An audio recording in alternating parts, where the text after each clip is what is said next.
Hey, everybody. Welcome. I'm Hillary Wicks with America Outdoors. Welcome to our 5th COVID-19 webinar in our ongoing series. Just so you all know, this webinar will be recorded and available, and it will be on the COVID-19 page of our website with a lot of other resources, as well as the video resources section of the website. Go ahead and pop in some questions into the question box or some hellos so that we know you're here, maybe where you're calling in from. Pat will be taking questions at the end, but you can go ahead and write them in as you have them. Don't email your questions to me, please, because I won't see them until after the webinar. So just go ahead and use that question feature or chat feature. Some of you in the past have had difficulty hearing with kind of internet issues. So if you have issues hearing, the first thing to try is to try calling in using the phone number that you received in the confirmation email from GoToWebinar. Those are all of the announcements, and hand it over to Aaron. Great. Thank you very much, Hillary. Thanks to so many of you for joining us once again. I'm happy to see so many folks on, and I totally get it because Pat Tabor is a great resource for us, and we're really pleased that he could make himself available to the community today. So I won't dawdle too much. He's got a lot he wants to share with you as a CPA with Swan Mountain Consulting Group. I give you Pat Tabor. Pat, take it away. Thanks, Aaron. Thanks, Hillary. And thanks to you guys for tuning in. I'm sure you're probably about webinared out, but it's good and it's smart to just keep abreast of what's going on in the industry. And so I'm going to get at it. Well, I said, there we go. So what I want to do is, I know several of you have probably filed your PPP, but I want to cover a few highlights and nuances of it, and then talk specifically about EIDL. If you haven't done that, why you may or may not want to do it. We're going to briefly go over some of the tax provision elements because so much focus has been being put on PPP and EIDL that there are some pretty unique elements to the tax attributes of both those acts. And then talking about how do you integrate all these things that are out there and the other things to come. I want to get really specific about managing cash and some tactics and tools you can use. And then go over some of the types of resources that might be available. My plan is to try to fire through this information relatively quickly and then leave lots of time for questions because I think that's where the real learning occurs. So be thinking of your questions as we go. Maybe something I say will trigger something and then we'll get to it at the end.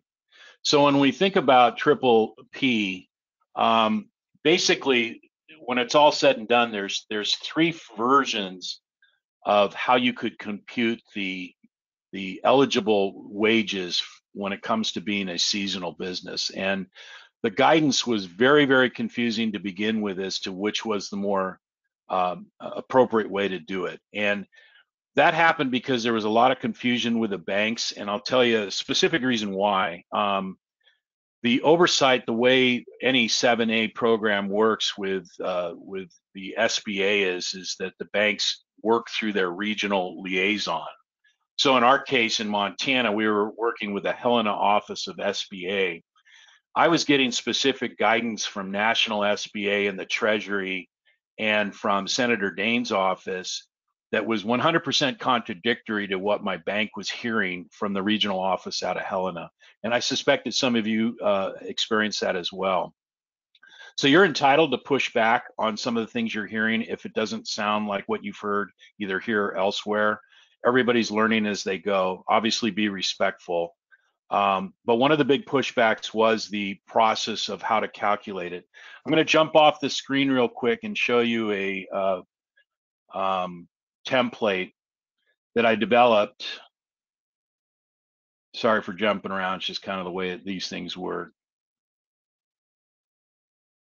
Oh yeah, now it's going to take some time. Here we go. So I developed this template. It is in the toolkit for American Outdoors. but it's the triple P loan application computation.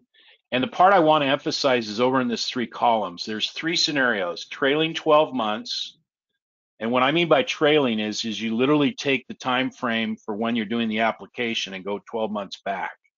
So if some of you haven't applied yet, you're going to probably then pull in the March 31st payroll period, and it's getting close enough where you might even pull in the April 15th and then work 12 months back. Scenario 2 is an odd measurement period. Nobody quite understands why they did this, but it would be February 15th to May 15th. And scenario 3, if it's better than scenario 2, would be to measure it from March 1st through June 30th. So what I did on this template was allow you to put all the different inputs in and just pick the best one of the 3 methods, because the idea is to maximize the loan request. And then I'll cover this when I get back on the slide, but I just want to point out these 3 columns because a lot of misunderstanding here. You are in fact allowed to add tips to your gross payroll. And even more importantly, if you don't report tips, because most of us don't, you can take a reasonable estimate. Apparently, I don't know how to spell reasonable. And you can add both of those amounts to gross payroll.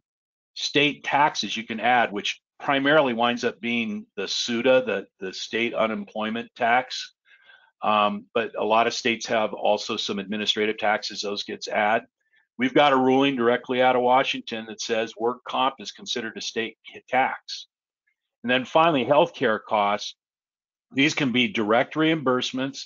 They're your healthcare premiums, and a very aggressive approach, but is definitely something you can do is if the employer is making HSA contributions on behalf of the owners, let's say, you can include that in there as well. It's considered a kind of healthcare / pension.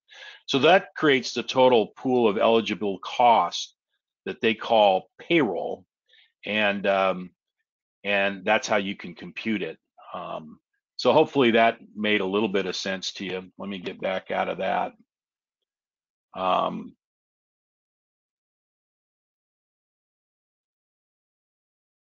So I want to share this with you. This is a interpretation by a leading bank. And what they did in order to process their loans quicker is they did a 3-step page. I'm going to make that size a little bit larger so you guys can see it.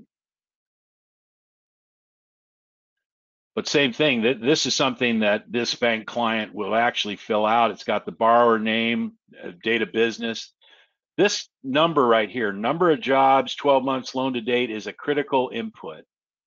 And then it has all the breakouts, the things that you can add to it, and it comes up with a total amount. What I like about this source, and we're going to make this available to you, is this actually indicates the documentation that is considered legitimate, if you will, for purposes of backing up your request. And several banks are doing this as part of your application. You're trying to compute what your loan forgiveness will be up front. Now, you don't know what the answer to that is yet, but this essentially gives the lender a direction as to what the use of proceeds are. And I'll go through use of proceeds here in just a few seconds. Again, I apologize for spinning through this stuff. I got kind of a crazy amount of content, so I just got to keep flying. So ultimately, that computation available what I would say eligible. Did I just kill that? I'm sorry. Here we go. The computation of what's eligible is up to you. So the bank does not have an obligation to audit that. And if somebody's really scrubbing your numbers, they're kind of going overboard on what their responsibility is. So if you've already filed, it's done. You have to just sit back. But if you haven't applied yet, I would really encourage you to be extremely aggressive on how you compute it, and by picking the best of the 3 methods and really loading it up with the things you legally can. A couple other spots and then we'll get off of triple P. Everything that I've read at the higher levels is you get to pick the 8-week measurement, but that's a jury's still out on that. In a perfect world, between now and June 30th, if you could pick the optimum 8-week period where your payroll is at the highest and where you plan it, and I'll talk about some planning techniques, that's what you want to be able to do. So use a spreadsheet tool to plan ahead of time what period you're going to measure and how you're going to try to maximize the amount of forgiveness.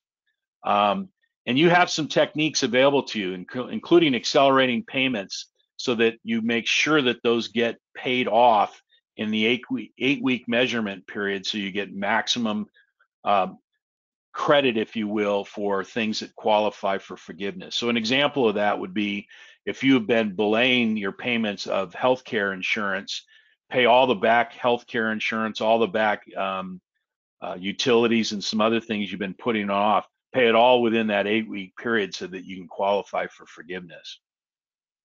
And this is something you got to make sure to remind these lenders. The credit elsewhere test and collateral and personal guarantee requirements are all being waived. So I've often get the question of why should I don't really need the money.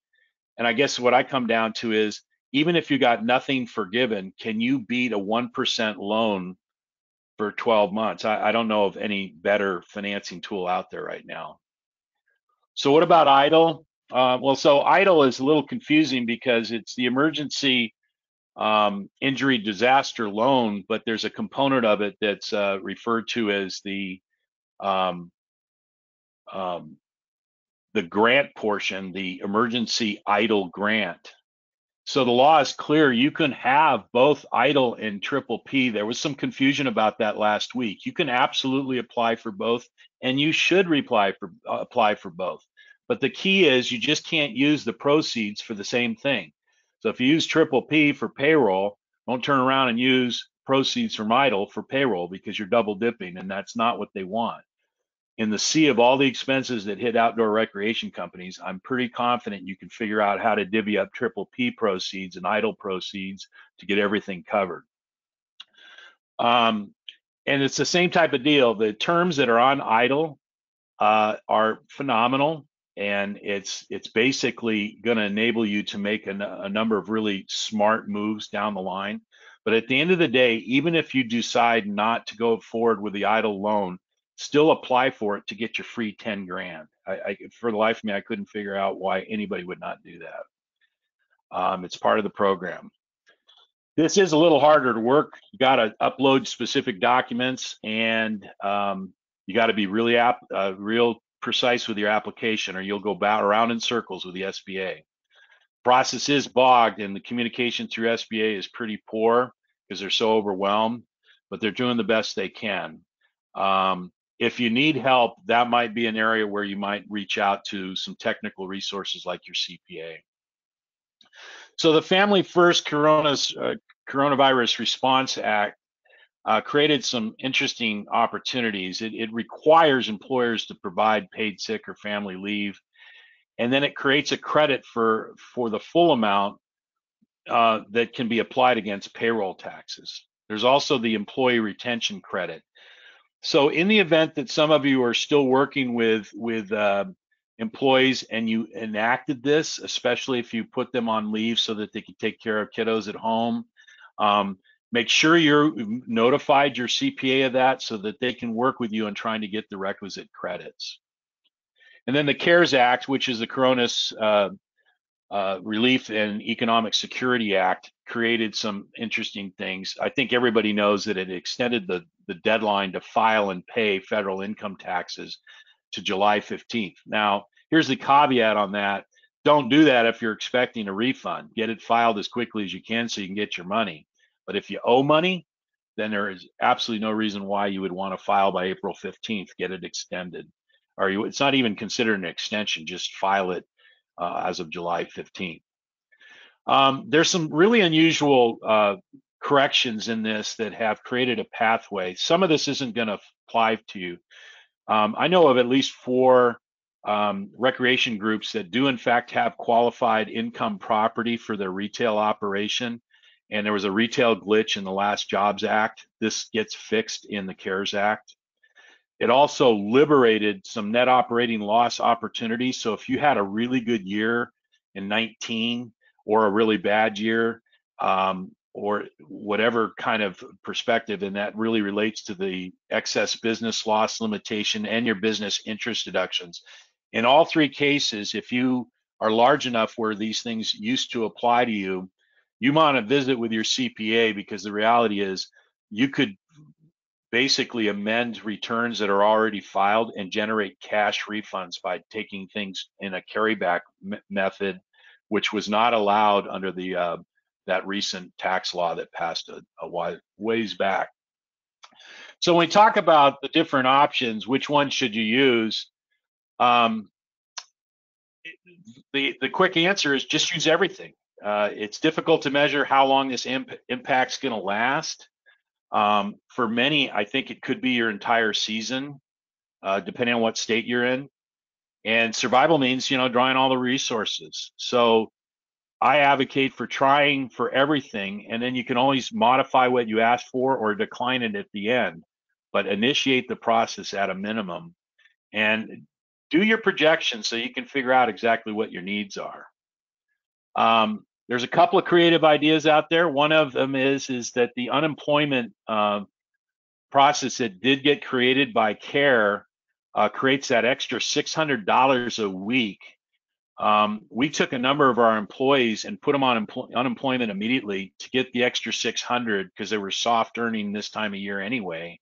And then we'll pull them back onto our payroll in a just-in-time, that's actually an acronym, JIT, for people who do business decisions just in time. We'll pull them in just in time for it to qualify during the 8-week period of the PPP, so that we'll get maximum credit for paying them, but we'll keep them off payroll and keep them on unemployment up until that point to save our own cash. I kind of referred to it before, but accelerate your payments for certain things that qualify forgiveness during that PPP period. So that could be healthcare premiums, your HSA contribution for the year. It could be catching up for rent. And by the way, related party rent is eligible. There's nothing that precludes you paying yourself rent. So at a minimum, 25% of the loan proceeds can be used for rent, interest, other things. If you're having trouble, just charge more rent from your related party entity back to the entity that applied for PPP, so you can at least get that part of it forgiven. And if you employ or pay family members, you have some real opportunities to take advantage of in terms of trying to build up extra cash. So speaking of cash, the perspective I want you to grasp is one of preservation. Effectively be a hoarder, because there's a lot of interest-free cash out right now. You can renegotiate just about everything with vendors, in particular the large ones, the utility companies, big institutions, insurance, everything else. They're all in a mode of working with you. And in almost all instances, they will allow you to stretch your payments out, not make payments, and not have to pay interest on it. And that is smart. That's what you want to take advantage of. So what you want to be doing is actually building up your cash right now, not depleting it by trying to keep pace and paying everything off. Why? Because we do not know how long this is going to last. So be deliberate and integrate your cash management into your scenario planning that Zeb talked about last week. But you have to be quite precise of setting milestones out in the future. Like when an example would be if we refund 30,000 of cash, we stop, we reevaluate. If we have not received X amount in bookings for the month of, July, stop, reevaluate. Those are the kinds of milestones I'm talking about. So it does have to relate to your strategy. And one of the things that I always ask people is, what are you really trying to do here? Are you just trying to survive? Or are you just going to stabilize and wait this thing out? There is a kind of crazy opportunity to build value. Or are you just trying to maintain your lifestyle? You got to know what the end is in mind before you really know how to make some of these decisions. So what are you supposed to do? You have to calculate your burn rate, and I'm going to show you a little tool that'll do that in just a second. And then create a checklist to make sure that you've availed yourself of everything that's out there. and get into the right resources and the right kind of help. Don't be afraid to lean into your professional relationships, but make sure you got the right ones. And then you should be monitoring this like Houston Control Center. You should, everybody should be dialed in. If you got a group of staff spread out in different places, do a check-in call at least once or twice a week to determine where you're at. A couple of tools out there. Obviously, the AO website, they've done such a good job of trying to keep things in front of you. There's a lot of good free stuff out there. For instance, this fair.com has a really cool little impact calculator. It's free. It's a great little tool you could use. You should recruit your team of advisors to make sure that they can help you, and have that conversation about fees up front. The thing you don't want to do is have a $15,000 professional service fee because people were spending a lot of hours on it. You need to have clarity up that. Treasury and SBA do actually have some very good information, and they're updating it daily. We're expecting any moment now the guidance on independent contractors in that application for PPP. And the key is don't burn yourself out. Just pick the resources that make the most amount of sense to you. So let me really quick to show you that other tool. And now as I think about it, I think I've got it buried someplace. So I apologize. This will take me a little bit of time to find this one. Take your time, Pat.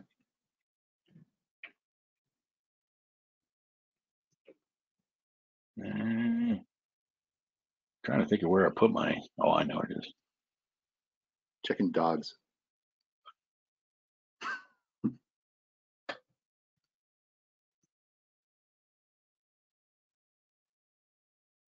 I had them all open up.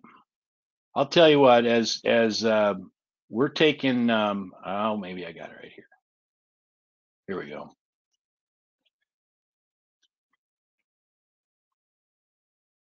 This looks like a template, Pat, that you might have shared with us. And as you're putting it out there, we do have some of your materials available on our website. Absolutely. So. Yeah. So let me get this up and running. I think I did this full screen. So this is one that's been on the website for a while, and you'll notice up here in the right-hand corner, there is a percentage of full revenue. So I've been monitoring really closely the last probably 24 hours as to the estimates, and best case scenario is they're going to open on, I think, really when it's all said and done, it sounds like it's going to be a July 1st opening. Now, some of the states might get open earlier because they've got a really good track record, but there's this great deal of concern that it's just going to come back if they open too soon. So what you have to do is go back and look at how your revenue was made last year, and then figure out, okay, if I lose everything up through June 30th, how much will I come off revenue? And there's a couple of other carves you have to look at that. So for us, in the Swan group of companies, where so much of our money is earned between, I want to say, call it Memorial Day to Labor Day, probably 65–70% of the Swan group's earnings are during that time frame.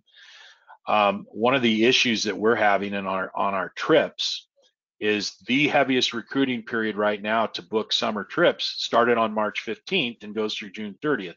Well, as you could well imagine, because you guys are experiencing it too, we're not getting a lot of calls to book trips for the summer right now because of the uncertainty and the economic problems people are having.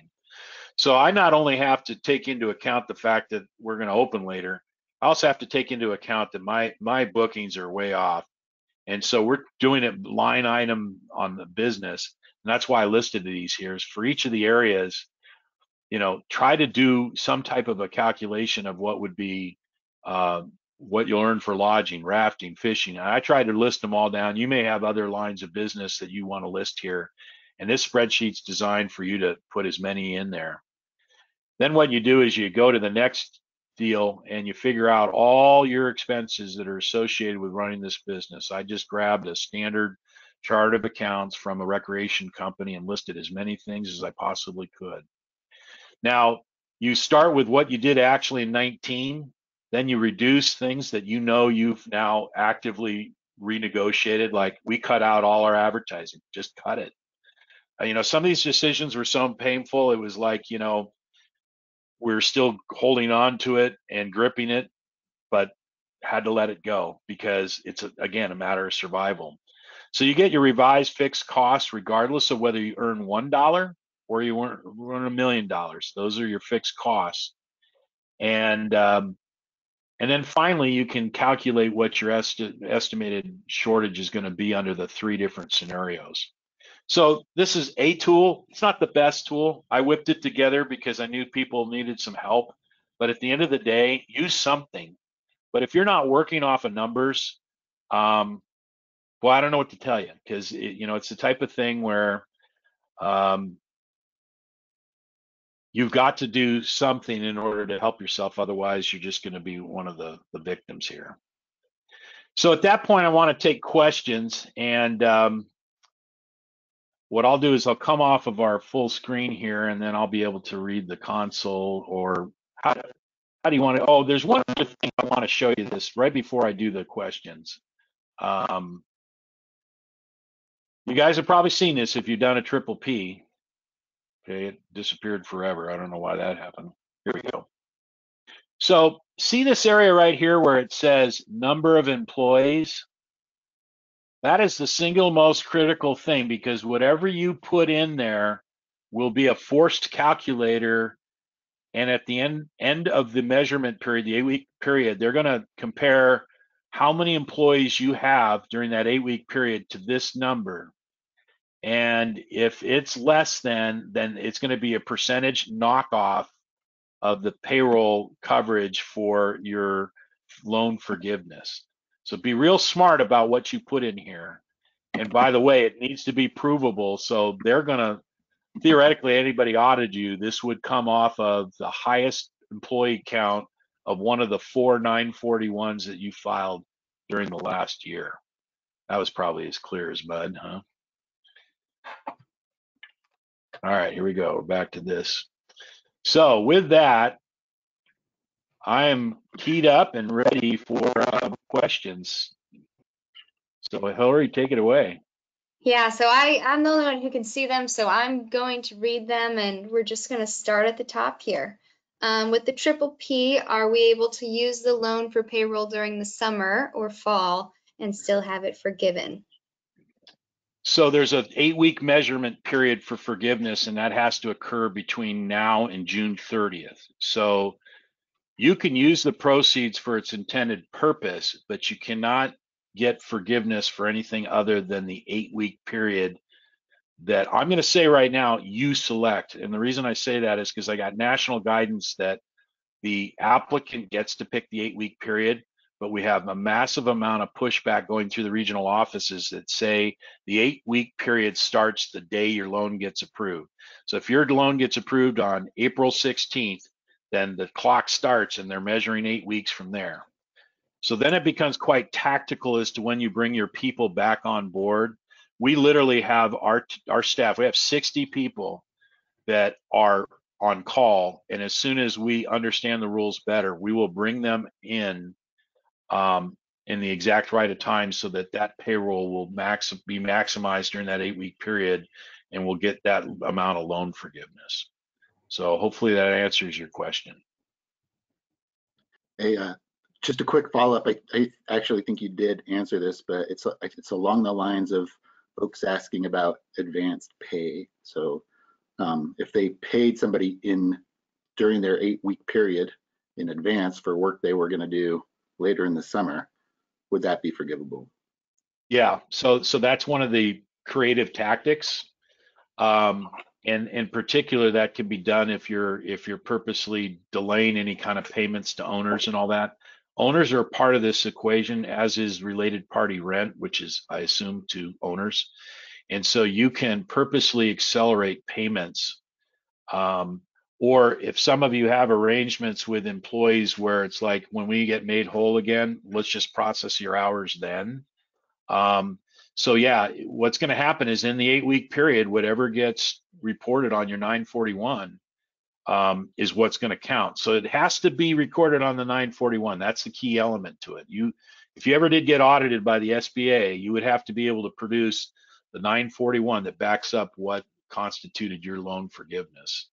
So you got to run it through payroll. But you know, you could literally pay somebody $85,000 for 2 weeks, and it would fall in your 941, and you would qualify.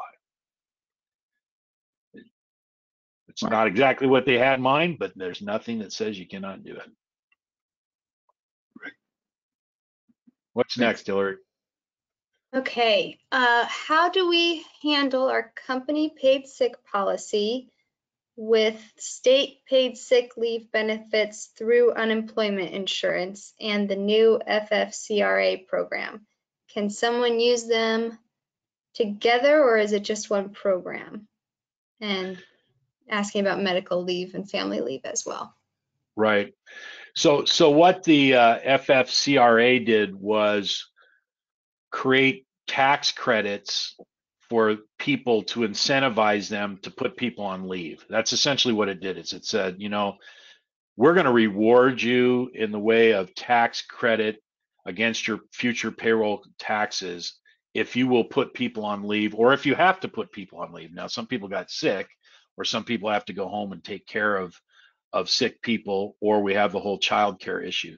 And all three of those instances, the federal law is just there to A, incentivize you to do it, and B, give you a reward for doing it.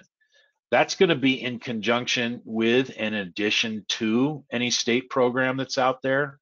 So in a lot of the more liberal oriented states that have what I would say pretty generous programs for sick leave and things like that, you get to use the combination of everything. And that's precisely what we would advocate for. Use everything that's out there at your disposal.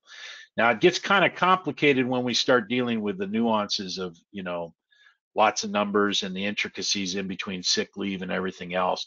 At that point, what I would suggest is sitting down with a specialist in the healthcare benefit and sick leave arena and make sure that you're getting the proper coaching. That's great. All right, what about non-employee compensation for payroll costs? Is that what you were saying is coming out today? Yeah, so I guess I'd need help from the questioner as to what they meant by non-employee compensation cost. I assume they're talking about independent contractor. So there was a point in time where it actually said in the regs that you can include your independent contractor expenses, out-of-pocket expenses. So this really applies to river-based people that use independent guides for fishing. That's pretty common, like throughout Colorado, Wyoming, Idaho, where independent contractors are really making up the fishing guide audience. So at one point we got to include it. In fact, I had it on my application because I probably have 35 independent contractor guides as part of our portfolio of people we use. I had it on my initial application and they nixed it. They pulled it out. And they did that just like 4 days ago. And their rationale was, we're going to come out with a triple P targeting independent contractors. So we don't want double dipping. We don't think there's any way that we can control you asking for it and them asking for it, and therefore the government providing it twice. So we're going to just not allow employers who use it to claim it on their triple P application. We're just going to encourage independent contractors to do it themselves. And so the process for applying for as an independent contractor or as a sole proprietor that doesn't run payroll is available today, but I haven't yet to see the actual modified application that is targeting them and how you compute it.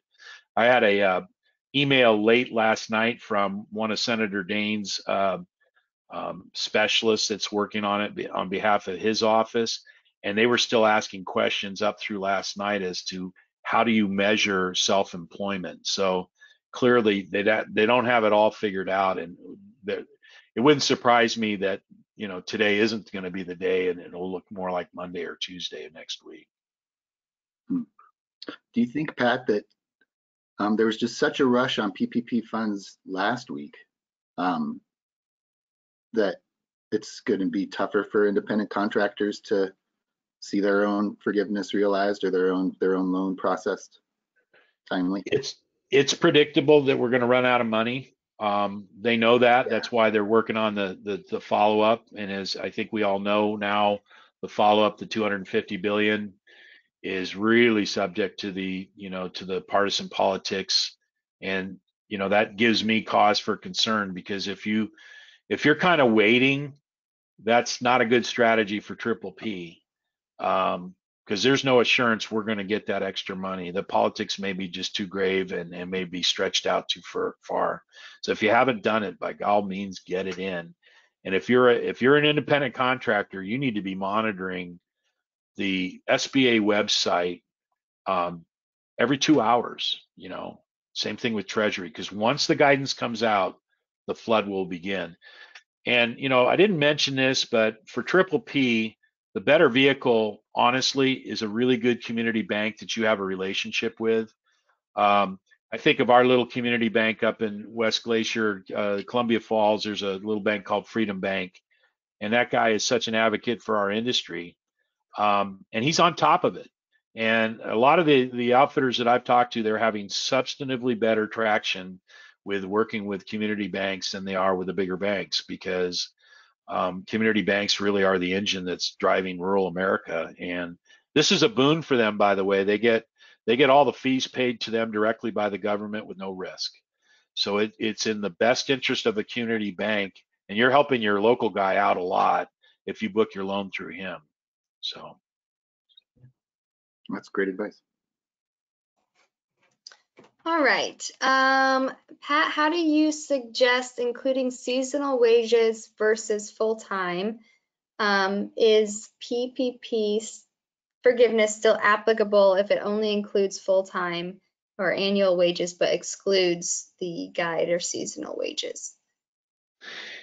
yeah, so we're back to that 8-week measurement period, and some of you run seasons that just flat out don't align with where the 8-week period's going to measure. And I wish it was something different. Was the very first thing we pointed out to Senator Daines' office was, this is cool. Thank you for thinking of people, but you got the measurement wrong. And so we've advocated very strongly for the second round, assuming we ever get it. So there's supposed to be a fourth and a fifth legislation where we're going to try to get things fixed. And they're acutely aware of the measurement issues. So what I would tell whoever asks this question is, you have to figure out when your wages fall, and you have to measure whether or not it makes sense for you to bring people on just for the sake of loan forgiveness. Because that's really the question here is, you don't have to go for loan forgiveness. I want to remind everybody, let's just say you qualify based on the 12-month look, 2.5 times payroll for 150 grand. That 150 grand is a 12-month loan at 1%. If anybody can point out the option of a no risk loan at 1%, even if you don't get it forgiven, I know of no better thing in the market. So get it, if for anything else, for that reason. And then let's work on forgiveness and maximize the amount that you could qualify, and be smart about it. Like, I wouldn't suggest hiring everybody 3 months in advance of when your season starts. I got a bunch of hunting outfitters, and their season doesn't really in earnest start until the fall. Well, are we suggesting they hire somebody within the next 8 weeks and put them all on payroll just so they can get forgiveness? That's kind of silly. But I am saying go get the loan, because you could probably use 150 grand at 1% for 12 months. So I hope that answers your question. It is particularly difficult to measure the period and make the decision, should we or should we not hire? But understand the intent of Triple P. Make no mistake about it. They want people hired back, and they want the employers to do that. And they're willing to give you away your loan if you'll bring people back on payroll. That's what they wanted. All right, another forgiveness question. So Yeah, and I would just step in that there are, go ahead, sorry. sorry, go ahead, Hillary. All right, well, I was just gonna just add on that there are indeed like a lot of sectors in the industry that are, not well considered through that seasonality clause. So yeah, if it comes together, there's a critical mass of folks who are gonna get that better. That's all I was gonna say. Perfect. Yeah, so another forgiveness question.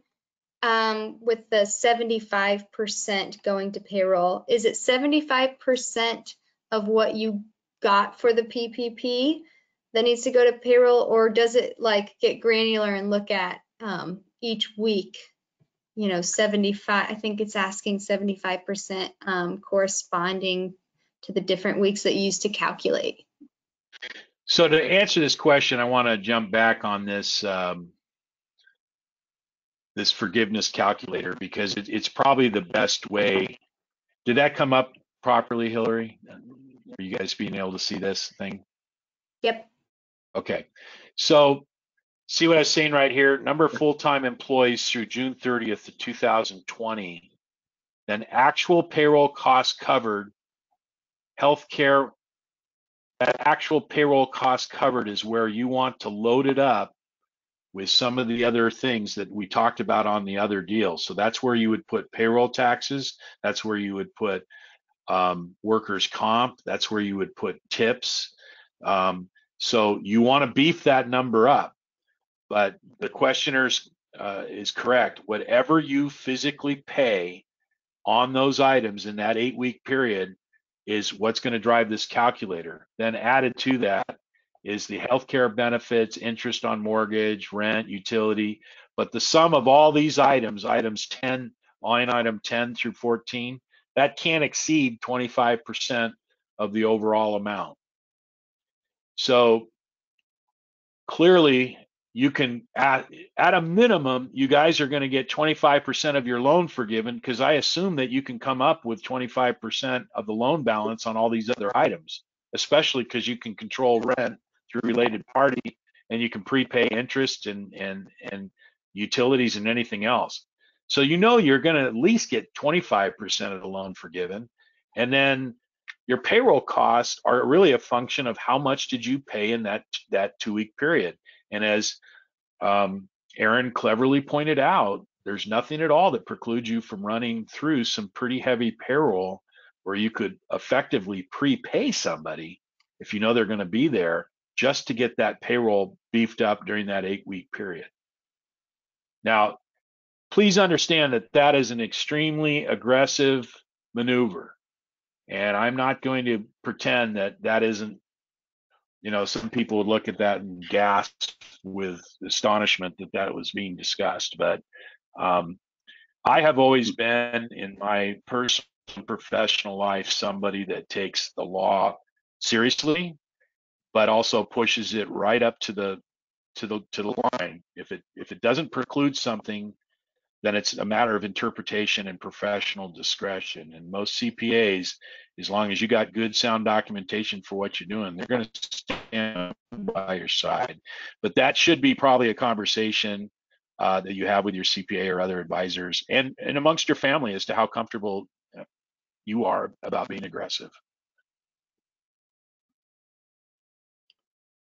Like what feels right is almost what you're saying. What feels like the right thing. What kind of risk you're willing to take as a business owner.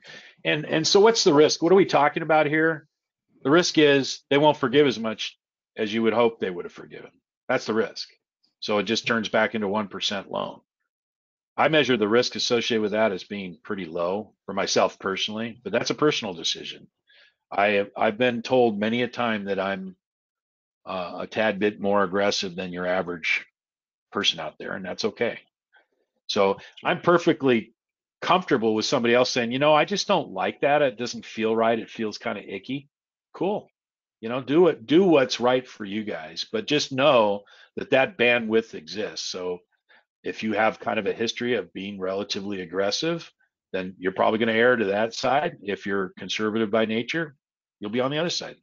And both are perfectly acceptable answers. Both fit within the bill. Yep. All right, we've got a couple idle questions now.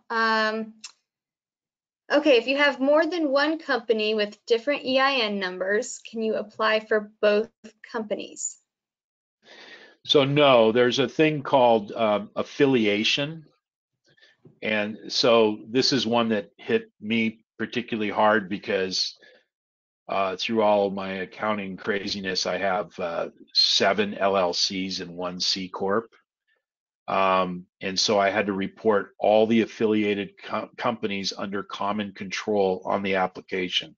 Very tedious, because for each affiliated company that shares more than a 20% common held interest, you have to report it, disclose its EIN, and you have to fill out what's called a 4508T, which allows the SBA to acquire tax returns for that entity. So think of yourself as a consolidated group, and the applicant should be the applicant that, or the company within your portfolio of companies that is operational. So in my case, I have an operating LLC that does all the guided services and everything else. Then I have a real estate based LLC that holds all the real estate. If you guys have taken my seminars in the past, we're always advocating for separating operations from real estate because of the risk associated with it. The third entity we have, which is in essence a payroll entity, is a corporation. It allows for certain types of deductions at a C Corp level that you can't get at LLCs. So I had to report my LLC for real estate and my payroll corporation as affiliated entities, but the applicant was the operating LLC. So you just put that down as on the EIDL application. The EIDL application, like I said, is very detailed, and it gets kind of crazy to understand, especially if you're a pass-through entity. So if you are a LLC that is a sole member LLC, you're passing through. What that means is you don't have to file a separate 1065 for partners of the LLC. You get to just pick up the LLC on your Schedule C of your 1040. Well, that's very complicated from the perspective of applying for an EIDL, because the EIDL application, as soon as it sees that you're an LLC, it assumes that you're filing a 1065, which you're not if you're a sole member LLC. So that's why I'm saying when you get into the nitty gritty of an EIDL, it may be necessary to start tapping into some professional resources to help you, because it gets heady real fast. And if you're just not one of those people that loves and speaks accounting backwards and forwards, hell, I don't even love accounting.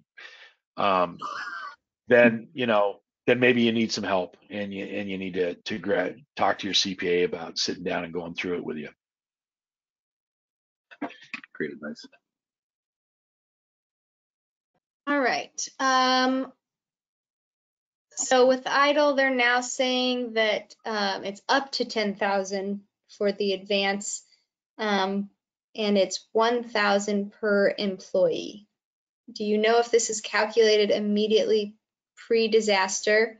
And then also, Josh is bringing up the New York Times article that it's capping it at 15,000 per applicant, but the SBA hasn't reported that.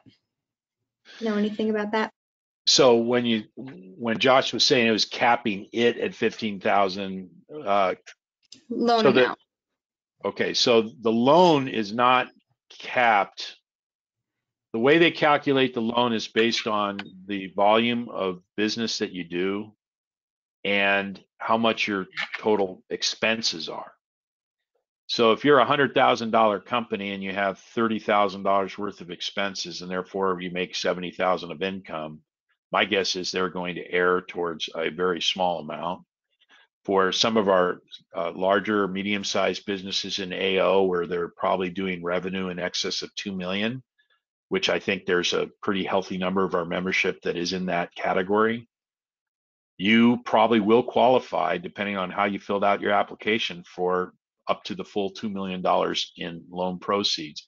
Now, understand that this will be driven more by financial need and the professionalism that you applied and how accurate you were in the application process. If you have a lot of problems with it, if you didn't fill it out correctly, it's gonna be spit back and you're gonna be prolonged. The $10,000 is supposed to be automatic, and this language of up to just came out in the last 24 hours. And on the new application, if you were to go to SBA today, which I hope if you haven't done it, you do it today, you will see at the very top, it'll ask you number of employees. If you put in there less, as of January 30th, I think, 2020, if you put in less than 10 employees, that's probably where that haircut off of 10 grand is happening, because I think they're looking at small companies and saying, well, if you don't have any employees, then your risk. So for an outfit like America with 4 employees.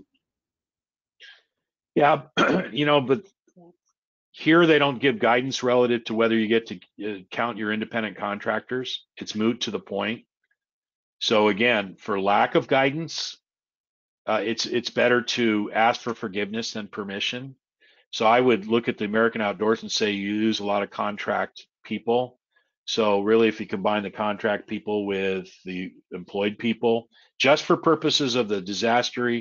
So remember, it's referred to specifically as the EIDL disaster grant. So it's a component of EIDL, and it was only enacted because of CARES. So EIDL has existed long before coronavirus came. They use it for hurricanes and everything else. They activated EIDL as one of the very first responsive mechanisms because it didn't require any legislation. And then they perfected some of the elements of EIDL by plopping on top of it this EIDL grant scenario. So even if you don't get the 10 grand, you're still entitled, because all the states now have qualified for disaster based on both federal and state declarations. So you get to participate in that EIDL application no matter what. I have not heard that anybody has been denied or been curtailed to 10 grand, but it's still early in the process. I also have yet to meet a human being on the face of the United States that has actually received their 10 grand yet. So they are, they say a couple of days, they say in a short period of time, they're changing their language, but I have yet to hear that anybody's actually got the check, or it won't be a check. It'll actually be a deposit, because you disclose your routing number and your checking account number, and they're supposed to make a EFT directly into your account when they have approved that 10K grant. We should start seeing some next week, I'm hoping. Josh, if you could forward me that Wall Street Journal entry, thing, and I'll look into that more. I'll swing back around through Dane's office on that and try to get some clarification, because if they're starting to do that, that sounds yet again like another regional interpretation, and that bothers me a little bit. So, Pat, yeah. I just emailed you the message that the New York Times was reporting on, so you can take a look at that. And it does look pretty clear in there that they're saying there's a $15,000 cap for EIDL. For EIDL. That's weird. I'll take a look at that, and we'll run that one up the flagpole. There would be no reason whatsoever why there would be a cap on EIDL. There's already a cap on the grant of 10 grand. So why it would be put on EIDL, that's senseless, really.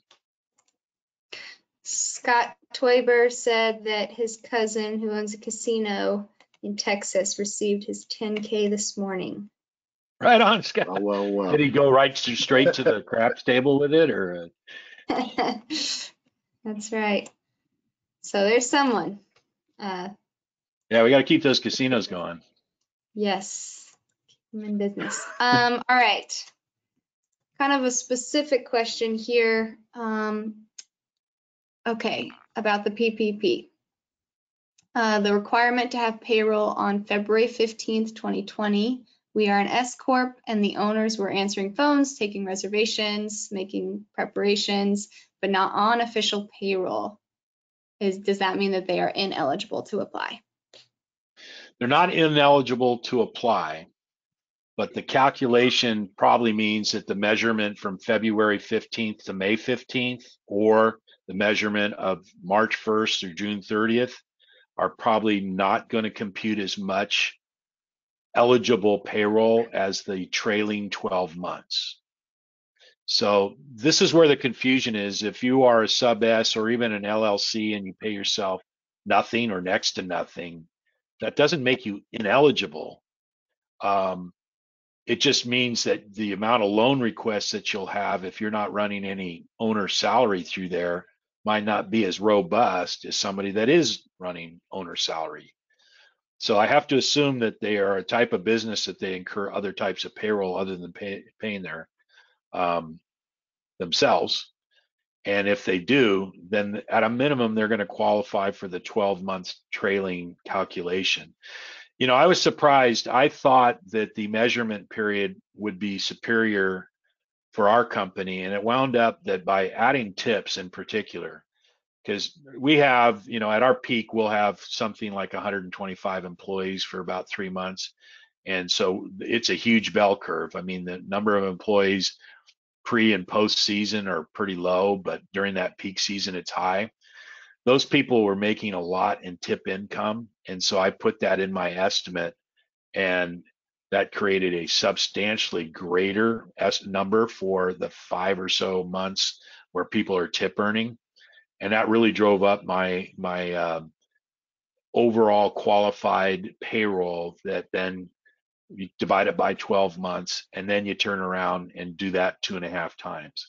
So the key for this person asking, or anyone else, if they have not done triple P, is to use that tool that I created and see which one renders you the best option.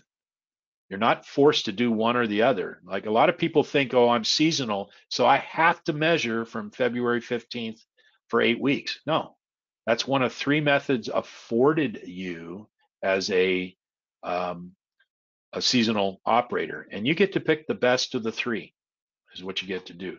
I wish the measurement period was, and this is the language we asked Senator Daines' office to amend CARES with. We asked them to replace the specified periods as the 8 highest weeks of payroll during our seasonal operation, because then you would really have a fair calculation to create the right kind of a loan request off of. So if they make that revision and fund it for another 250 billion, people who waited and did a triple P later might get more loan proceeds than the early starters that got it out of this one. But that's yet to be seen, because we don't even know if we're going to get the 250 billion right now. Yeah. A lot of unknowns with that COVID-4 bill, for sure. But I hope that we're able to not only get that, but also get some flexibility in permitting to give agencies a chance to give us an opportunity to recover some of our last season. Yeah. Yeah. Anything else, Hillary? Oh yeah, there's a lot more. So folks, before Hillary starts, both she and I think Aaron said, we have cleared our days. So we'll just keep doing this for as long as people want to do it. And if you got to drop off, we understand. If we didn't get to your question, make sure you get it to us. How do you want to do that, Hillary? If we don't cover all the questions today, do you want to forward them to me and I'll handwrite out answers and we'll put them somewhere, or what's the best way to make sure everybody gets their questions answered? Yeah, we I can see all the questions afterwards, so I can turn it into an Excel file and see how maybe we can add to our current frequently asked questions, or do like an update on that or something. Yeah. Well, it's important to us that we get all your questions answered. And I know in any kind of seminar format, you cover all the material you think are going to be pertinent to everybody. And sure enough, you miss the one thing that you hopefully thought you'd hear about. So let's keep rolling with the questions. Yeah, we have a lot more. There are some raised hands, so we'll give this an attempt if people want to ask their questions verbally. I'm going to try to unmute Amy Mills. Amy? Hey, Amy. Wake See. up, Amy. This is You probably usually got a how mute it button goes. on. Yeah. While we're giving Amy a chance, why don't you also, do you want to go back to your presentation that shows your contact information, just in case people need to see that? I don't know how Acrobat got up there. Let's see. I know. All right, Amy, we're gonna try Dave Kumlin. Oh, attendee is self-muted. Well, Dave, if you want to ask your question, you can unmute. Good, Pat. I will go back to asking questions. We've got some unemployment type of questions. Let's see.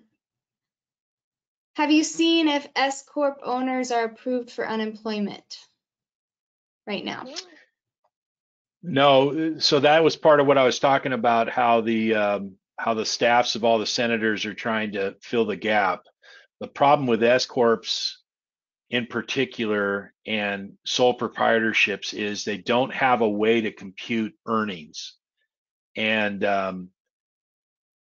because there's no 941s to base that decision off of, and they know that's an inherent problem of calculating right now. So the only thing I can tell you is that there's a full awareness by Treasury and SBA of that, that flaw, that effective hole for self-employed individuals, and they're trying to figure out a fix, and it will be part of the next program, or it could come out as Treasury guidance. So anytime they can do it through Treasury guidance, they're going to try. In particular, because this administration is very focused on making things work properly for the benefit of the American people and small businesses. But having said that, this is a complicated one because there's a lot of fear out there that there will be a lot of abuse for self-reported income, because there's no way to independently verify it through 941s or anything else. So it's not me trying to avoid your answer. It's me telling you that the collective federal government right now still hasn't come up with a solution to that particular problem. Hillary? Dave? Yeah, I figured out how to unmute myself. Nice. Took me a while. My question, Pat, I just got off a call before I got on this one, and thank you very much for doing this. It's been very informative. It's nice to have as much information as possible, and I apologize for my dog. My question is, in the last call I was on, we discussed the EIDL loan and the automatic, the upfront 10K, and the information actually was given to us. There was an SBA representative on the call, and they said no, it's going to be $1,000 per employee. So, like, I'm a single member LLC. I'm an outfitter, and I also own the property where this outdoor shop is located. So I'm going to get $1,000 out of that instead of the 10. Which do is do you pay independent contractors, Dave? So I don't. I'm the outfitter, and I do not pay them. But the owner, I have an agreement with the owner of the shop to be the outfitter, but they pay all the ICs. They're all endorsed by me. I sign their licenses, do the training and stuff, but I do not pay them. Right. Yeah. So, and do you know the authority level of the SBA person that was on the call and where they hail from? Nope, I don't. She just was on the call, and that's what she said. So I was just curious whether you had heard anything about that. So we were actually talking about it earlier from one of the other questions, because this is starting to surface today. So this is a today deal. I gotcha. And it's interpretive. And we're going to just have to get more information from the SBA, and it'll be something I'm going to run up the flagpole pretty doggone quick. I can tell you that right now, because it does fly in the face of single member and pass-through entities. It relates to the question that was asked previously too. When you're a self-employed, it doesn't mean you have any less expenses or any less hardship. In fact, in many ways, you might have more. And it's precisely what the EIDL grant was designed for. And so especially because we have triple P, why they're going to make EIDL also be a payroll or employee-driven thing is a little confusing to me. Yeah, that's the way I thought they sold it when they first started out, is that the idle thing was going to address people like me who don't have employees but have significant expenses, like the commercial lease on the outdoor store, and the fee they pay me for the outfitter is significantly more than $1,000, and I've already had to reduce that, the rental fee to the shop, because they can't afford to pay it. Yeah. So okay. Well, the only thing I can do is so still work with your local lender through it, and the calculate. Well, take that back. So if you're, all you can do is just go onto the SBA website and apply for it. If you put 0 down for the number of employees on page 1 of the three-page questionnaire that walks you through for the EIDL grant on SBA. And I can call that up and even show it to everybody on screen if we need to do that. But the point being, there's a little questionnaire, and that's new, because I am on it every day. Every day I go through that application right up to the point of submitting it, because I want to see how it changes. And so when I got on it today, there's a little area for the number of employees that never was there for the last 10 days. And so the thing that's confusing is, and you missed this part in our very first part, is, but there was confusion last week. We heard guidance from SBAs that said you can't apply for both. That's just nonsense. Of course, you can apply for both. What you can't do is use the proceeds for the same thing. So you can't do PPP and then apply it towards payroll, and then turn around, get EIDL, and apply it towards payroll. So EIDL should be all things non-payroll, which tells me that EIDL should be the mechanism for self-employed right now, because they don't have payroll, and PPP is the preferred solution, and it moves faster right now than EIDL does. I still think that's true, but we're going to work on the advocacy side of this, Dave, because right now that's all we have available to us as a tool, is to try to run it back up to flagpoles and say, here's another inconsistency that's popped up that you guys don't want to be going down that road. You're going to just hurt more small businesses. Pat, as I understand it, is they're trying to avoid that kind of double dipping. You know, if you get that $10,000 through the EIDL grant, the EIDL loan, and you get PPP money for more than $10,000, sort of whatever is forgiven to you is forgiven to you less like your free grant from the EIDL grant. That's correct. Yeah, so there's 2 elements of EIDL, Aaron. If you're lucky enough to get the 10 grand, just knock that off of whatever PPP proceeds you get, and that's your starting point with what you're looking to forgive. So if you get everything else forgiven other than $10,000, then you effectively have a $10,000 loan for 1%, and you'll have to pay that back. So that's the double dip part you talked about. When you look at use of proceeds and the calculation of it under EIDL, you have to be very careful to make sure not to list the same components like healthcare and utilities and interest and the things that have been pre-identified as qualifying for payment under the PPP. Now, if you have an excess of that amount, let's just say you have all told between utilities, rent, healthcare, everything else, 100 grand worth of qualifying expenses for forgiveness, but you're limited to the 25% cap.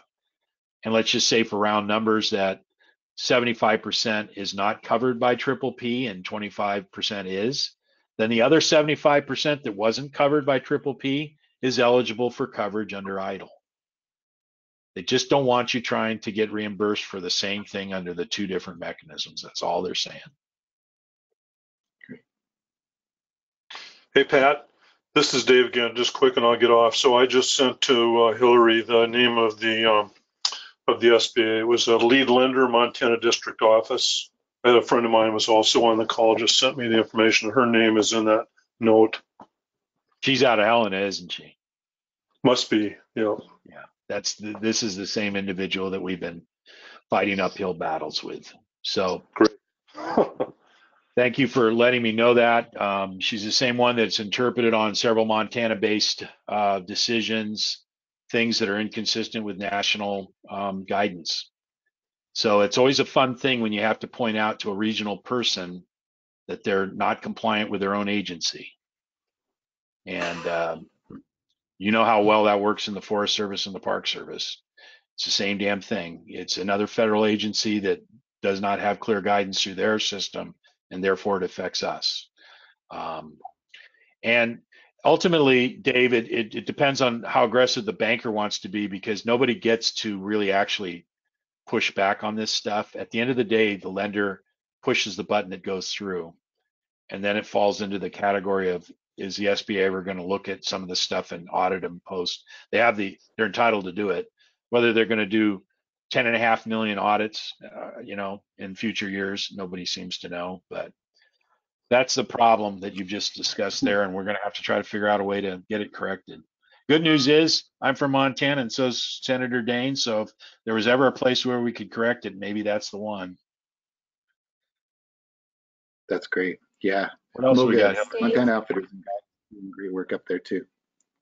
So there are a lot of different questions in a lot of different ways about that piece on the PPP form where you enter a number of employees. Like for example, if I put down 16 employees, does that mean that I have to have had 16 employees during that 8-week period? Isn't there also like a second 75% thing that comes into play there? Yeah, so let me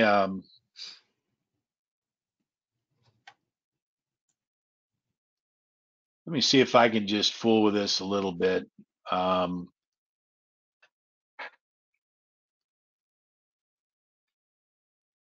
So if you put in here 50, what it drives off of is this over here, the calculator. Number of jobs, and let's just say here I have 55. What'll happen is if I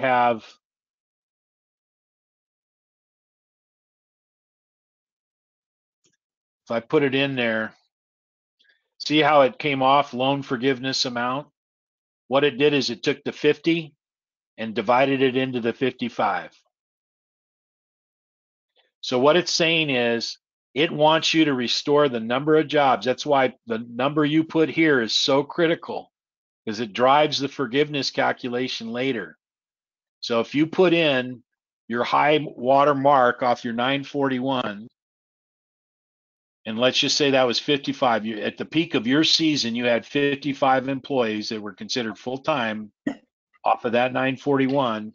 And then you go back in here and say, okay, during the 8-week period, I plan on having 50 people on payroll. You're automatically curtailed by $100,000 worth of wages because you've only hired back 90% of what your high water mark was in the prior year. That's limitation 1. Limitation 2 is for whatever your loan amount, you can only get 75% of that loan amount. Or let me say it in the reverse. You can only get 25% of that loan amount for these other areas: healthcare, interest, rent, utilities, other interest obligations. So if I put a whole bunch of money down in here and it exceeds 25% of my original loan balance, I'll be capped at 25% of my original loan balance for everything other than what's considered payroll. And remember, the definition of payroll really goes back to my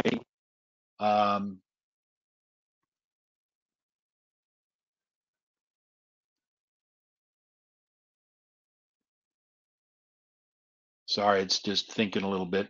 Goes back here. Payroll is defined as gross payroll plus tips, both reported and reasonably estimated, plus state taxes and works comp, plus healthcare costs, including HSA contributions. So you get to put the sum of all those on this other line item right there, actual payroll costs covered for the period. You want that number to be the largest number it can be. but it's got to be at least 75% of the original loan. Because if it's not, you're not going to get the full forgiveness. And, you know, a lot of people are focusing on forgiveness, and I get that. But again, I just keep getting back to the point, forgiveness or no forgiveness, you're sitting on a 12-month loan for 1% interest. I'll take that all day long. Just, you know, it's just, why wouldn't you? There are also a lot of questions on calculating that number, considering that some people are seasonal, some people are part-time. Can you just explain the full-time equivalency again? FTEs. So there is no full-time equivalency calculation. It's just number of employees per 941. So what happens is on the application, if you go back, and I assume either you or your CPA calculated your 941s, these are the quarterly payroll tax returns, and right on the face of a 941 is number of employees. Whatever your high water mark was in your season, like in our case, I think because of the way calendar quarters straddle our season,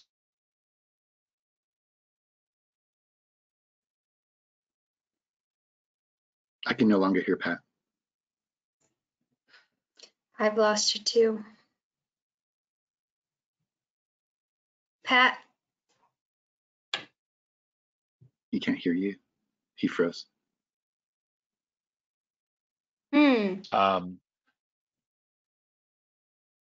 did you lose my sound? Yeah. What's happening? Did temporarily. Uh-oh. Yeah. Am I back on now? Yes. Okay. I don't know what happened there. I didn't do anything, I swear. So I just repeat that, unfortunately. So you don't have to worry about taking, let's say, 100 part-time employees and converting them to 50 full-time employees. There's no calculation in the original loan application that gets you to convert to FTE. You just simply list the number of employees in the high water mark in the 12-month running period. Or if you use options 2 or 3, February 15th through May 15th or March 1st through June 30th, you just pick the high water mark of the number of employees you had, and that's what you use on the application.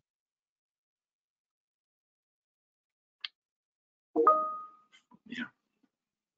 You're basing it off of your that season in 2019, and then you're trying to get to 75% of that in 2020. And you're trying to, if you've furloughed people, you're trying to, if you get the PPP, bring them back in a time that you don't pay that penalty before June 30th. Yeah, so just to share with you what our strategy is as a family. I fired all my family members. It was a magic moment in my life. It was just very special. My son-in-law was hilarious about it. He wrote out this big long text and said, you know, after years of valuable service to Swan Mountain Outfitters, we have to say goodbye.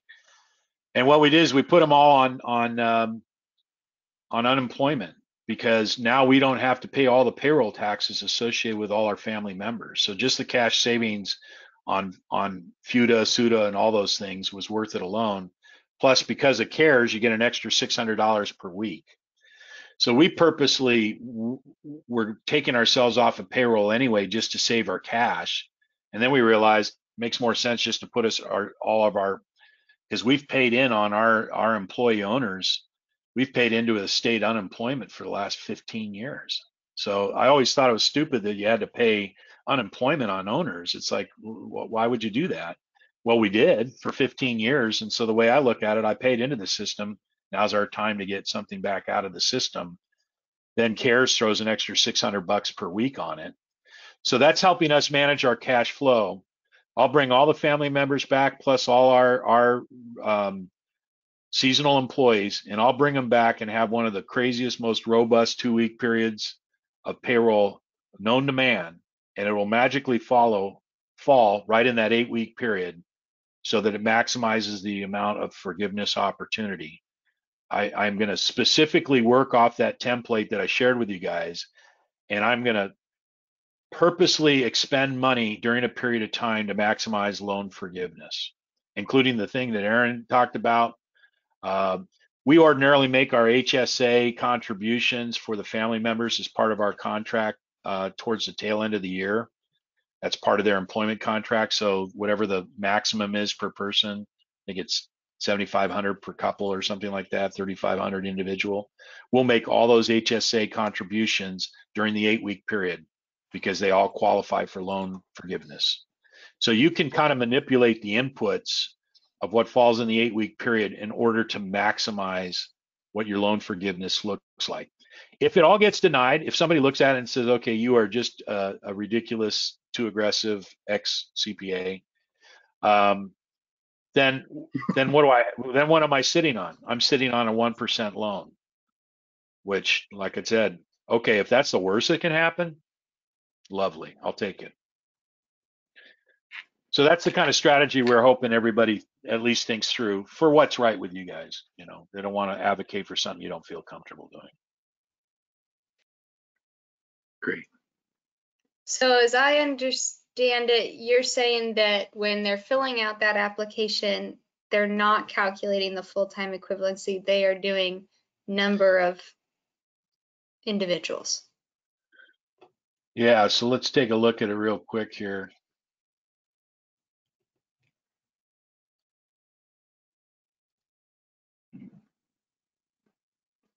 For some reason, when you pull up Acrobat, it's got that weird delay. Yeah. Hopefully nobody fell asleep during that. So right here is the calculation, and this is the official form. So this is the 2483 that was modified on April 20th. So they've updated this on several different occasions. If you could have seen the version that I saw 10 days ago, it's so different than this one. But right here, you compute your average payroll. So you're going to carry that forward off of that computation. And then you're going to calculate what the 2.5 times it is to get to the number of employees. And then you're going to obviously check all these other boxes. So I checked payroll, lease, utilities, other, and I put in here healthcare expenses. So it's that number right there, Hillary, number of employees, and the place where you get it, where they have to be able to trace it. So there's a traceability element. And what it gets back to is this. So most SBA lenders, there's your momentary sleep.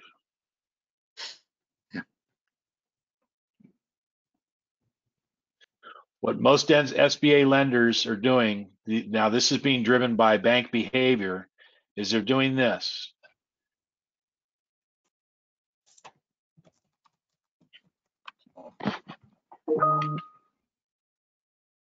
So this is what's deemed, oh, where did that go? There we go. So IRS quarterlies, 940s, 941s, or 944s, the 1028, these are all the, quote, documents that qualify as irrefutable proof of what you're making your claim to be, both for the origination of the loan, and ultimately this will be your proof for forgiveness of the loan. These are the documents that they're going to be looking to.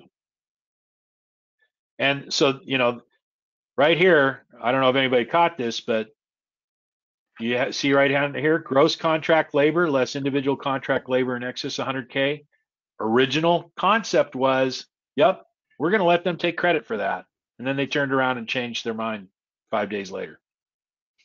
That's why it's down here, 1099s for independent contractors. I guess we can get rid of that because they're no longer allowing us to do that, which is a shame because there's several of us that pay quite a bit, and we know damn well that those independent contractors aren't going to apply for triple P. So the coverage for that is lost forever, and it's a shame. Yeah. But lots of flaws. I mean, they're doing the best they can. That's what I come down to. There's a lot of reasons to, I guess you could get mad if you wanted to, but at the end of the day, you just keep working hard to navigate for what they provide to you. Thanks. Sort of plays into a question that a colleague texted to me while we were on this, being sneaky, trying to jump the line. Circumventer. Yeah, but asking about seasonal employees who have like W-2s and 1099s. And the context being for fishing outfitters in, for example, Idaho, they're paying their guides at the rate of, say, $300 per day. 76% of that is paid as a wage through a W-2, and then 25%, give or take, is paid through a 1099, right? For like boat leases, boat vehicle trailers. So the question is, should they reimburse their employees 1099 amount, W-2 amount, or both in lost wages? I think, right, because of this, that we have some sense of the limitations on the 1099 side of that. And on top of that, is there a tax burden on the guides? And finally, what's the best way to even distribute those funds, right? Given some guides are working more than others. Yeah.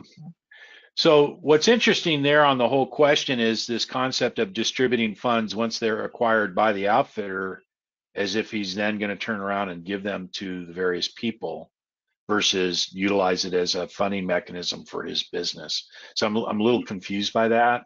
What I can tell you though, based on the fact pattern that you did give me, was the only thing that he'll be able to qualify if he was to file a triple P is the 75% that he put on W-2s. The 25% that was covered on 1099s. Now, one exception to that is I think he actually could qualify, and this is where creativity comes into play again. If he's actually paying people rent for the usage of vehicles and other stuff, whatever he's renting, could be equipment, could be boats, that qualifies as rent. And rent is one of the things that you get to apply triple P proceeds towards, only to the extent of 25% of the overall loan balance. And second of all, you know, when you look to recover, he could prepay those rents and everything else in that 8-week period, and run up his 25%. But as far as that other part of that question where then he's going to turn around and distribute whatever he gets, that isn't how it works. What he would do is he'll use the proceeds in any way he needs to keep his business going. His independent contractors, they're getting W-2 wages, so they qualify for unemployment. So they should file unemployment immediately and get the advantage of the extra $600.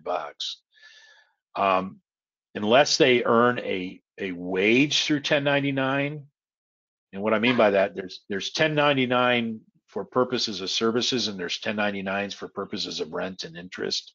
So if the only reason they're getting 1099s is because of rent, then they don't qualify for putting in for a triple P, because they're needing, independent contractors will file a triple P because they're trying to restore wages that they get paid to them in the form of a 1099 as an independent contractor. So what this fellow has done is he's crossed the line of the difference between when you pay people via 1099 for rent versus when you pay people 1099 for purposes of contract labor. And triple P only applies to give you a loan for replacement of contract labor. Did that make sense? I probably got way into the weeds on that one. Sorry. The question was in the weeds, so I think you, yeah, you handled it. So I was right there with them all the way, huh? Yeah, I think so. All right, we've only got about 40 more questions. Oh, good. And so we should be done by midnight. That's fine. Yes. I'm only slightly exaggerating, but all right, we'll keep going. So Kurt said, I already applied for the triple P and I didn't know that I could include tips in workers' comp. Can I go back and revise the application? Sorry, Kurt. That's a bummer, but there's no loan. You know, now you might check with your lender and see where he's at, because what the lenders did is they packaged them all. And I think it was a request of most SBA offices that they put them in like in tranches.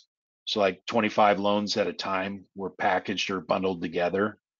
Depending on the SBA, on the lender's relationship with the SBA. So some of the lenders were pre-S7A approved, which means they had long before the whole, you know, onset of coronavirus, long before that, they were doing 7A loans through the SBA program, which is nothing more than government-backed loans.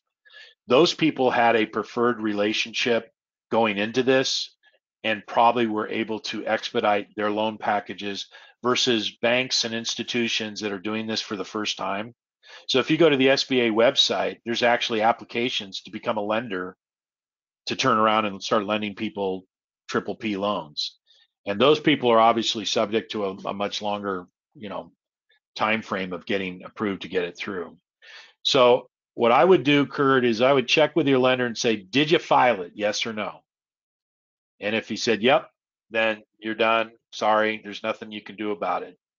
But if he hasn't filed it yet, ask him, can I make some modifications? Because I've just figured out by looking through my records that I did some calculation errors and it actually qualifies me for more loan proceeds, and see what your individual lender says. There may be reluctance because a lot of people are very nervous. If you pull something out of the system, by the time you get back in the system, the money may be gone. And so one of the things that I fret a lot about is if I can't get national recognition that really the way the law was intended is that the applicant choose the 8-week period that's most beneficial to them. Everybody right now tends to interpret it as the 8-week period clock starts ticking the moment you get your first dollar dispersed to you. And then there's another group of people that say the moment that you get approval notice. So let's just say next week we start hearing that people are getting an approval notice, and that occurred on April 10th, or today's April 10th. So call it April 14th. Then starting April 14th, your 8-week period starts. So now you got to hurry up and make sure you get all those expenditures that qualify for forgiveness within those 8 weeks. If what I'm saying, and I can try like hell to get an answer for you, but if what I'm saying is, no, you get to pick the period and relax about it, because you're not going to ask for forgiveness here for way out until August. So we don't have to, but the measurement period does matter, because some of the techniques you might pull the trigger on, you need to know whether you need to do that now or June 1st or June 15th. So I'm going to try like hell to get an answer to that question. I can't make any promises, because you can well imagine it's very difficult to get a specific answer to a very technical question like that when they're just trying to figure out how to roll out a major program. So I hope that answers Kurt's question. Yep. Okay. Shelly, kind of going back one. Shelly's wondering where you can find that documentation of workers' comp being included in PPP. You're not going to find it anywhere. It's an interpretation. So this is one of the things where it just says payroll taxes. So I work with a very accomplished CPA firm in the state of Montana. They're very large and they're sophisticated. And as a CPA firm, they've made the judgment call that it's included. And so just so you guys know, it's just like tax law. When the tax law doesn't specifically prohibit something and it uses very general terms like payroll or payroll taxes, all the law says, if you go to the letter of the law in CARE, it says payroll taxes with the exception of federally paid payroll taxes. So that implies that it's all other forms of payroll taxes, and workers' comp is a form of payroll tax. So that's interpretive, it's aggressive. You're not going to find any guidance that says you shall. You may find a banker that says, I'm not going to let you put it in. I don't want to tender an application with that in there, even though that's going beyond the bounds of what they're supposed to do, because they're not supposed to challenge your application. They're just supposed to determine that you have the necessary documentation. And we have the necessary documentation. We can prove that we've paid workers' comp and that it's paid to a state level. Therefore, it qualifies. It's certainly not paid to the federal government, so it doesn't qualify for the explicitly denied expenses. So it's another gray area of law. And I'm not sitting here trying to advocate for outright law breaking. What I know, having been a CPA for over 35 years, is you can take very aggressive positions, and if you're comfortable with taking that risk, it gets back to, at the end of the day, they either accept it or they deny it. There's no penalties and interest associated with any of this process. So that even reduces the risk more to be aggressive, because what's the worst thing that can happen to you is they just say no and they reduce the amount of loan. But if they say yes, then you have that much more to work with.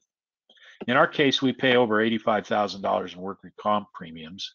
And so that had the effect of adding an additional five or about 15 or 20,000 to our borrowing capacity. It was worth it. I hope that answers her question, but I can't unfortunately send you, you're allowed to do this. There is nothing like that. In fact, there's very little guidance like that anywhere. It's a lot of interpretation of what's going down with this. And so what national CPA firms, large regionals and everything else tend to do is they use their intellect and their experience with the law and with dealing with different entities, government agencies, to say, it's kind of your job to prove that I'm wrong, because there's nothing in law that says I can't do this. Unless you can produce something that says I can't do it, I'm going to do it. They're not going to litigate over this. They're not going to, they won't. Why would they do that? So just depends on whether you can slide it in or not. All right, we've got a question from Chuck. He says, what happens if you don't spend the entire amount of the loan? Then you just got a 12-month loan for, you can turn around and pay it back earlier if you want, if you don't need the proceeds. What I would do is, if I still had leftover amounts, that's kind of inconceivable that you wouldn't, because that would say the calculation wouldn't even lend itself to it. Because think about it, it's 2.5 times payroll. So assuming you get to pay payroll somewhere down the line, you're going to ultimately pay payroll. So just use the loan proceeds every time you have to pay payroll until your loan proceeds are exhausted. Now, will that loan be forgiven for the full amount? That's a separate question. So use of proceeds and forgiveness are two separate issues. Once you get your loan and you get your money, you damn well could do just about anything with it you want, because now you're just on the hook for paying it back, less anything that's been forgiven. But if you're very conservative and you want to hold on to it and you do not spend it for the original intent, and you have something left over and you want to give it back instead of paying off your credit cards or something, well, then so be it. I would repatriate the proceeds into any way that can help my company stay alive. Because again, it's a week by week measurement for most of us as to no revenue coming in, but plenty of expenses coming out. So to me, I think the cash is going to come in handy at one point or another. Mm-hmm. I want to kind of jump in here real quick and just point out, just because I'm seeing a few people are dropping off, we still have a lot of people on, over 70, so we can definitely keep answering questions. But for folks who are trying, if you don't have a CPA and you need that professional support, Pat is more than willing to do this kind of thing for people and help them strategize through it. But I think he probably is not too psyched to try to apply for everybody, and so I would direct people to Carr, Riggs, and Ingram CPAs, which David Brown at Tennessee Paddle Sports has been working with a lot. They did a webinar yesterday. They have offices in 40 states. I think they're more on the southern end of the United States than the northern end of the United States, but they do have the capacity to process these PPP loans and loan applications. So we can direct you towards them as well. And I believe there's other CPA members that are members of AO. I don't know if Zeb Smith does this specifically. I think that he does. And so clearly, if there are business members supporting American Outdoors, look to support those business members first if you can, because they have been supporting us. And then if for whatever reason they don't have the capacity, then go elsewhere. Your local CPA though should be part of your partner, part of your team. And that would be the first most logical place to check with. I know a lot of you are concerned about running up your fees. So just have that very candid, open conversation. Say, I need help, but I'm also broke. So what can we work out? And, maybe you take them fishing when the weather gets better and we're out of all this nonsense or something. But what I'm finding is a lot of professional service firms are willing to help you because they know it's a matter of, we stay alive or we don't. So, yeah, just to clarify what Aaron said, I have no problem answering strategic questions and things like that. I just, as old and feeble as I've gotten now, I just don't see myself sitting down and doing number crunching anymore. I did that a good piece of my life, and I'm kind of been there, done that. So that's just not what I'm doing for folks right now. What else we got, Hillary? All right, let's see here.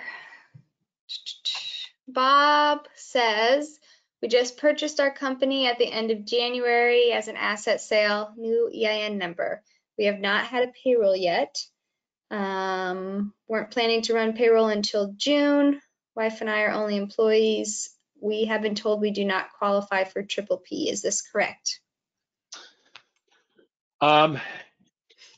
Well, you still can apply, but the problem is what can you apply for and what records do you have? There's some very specific guidance that talks about companies that were not in existence prior to February 15th.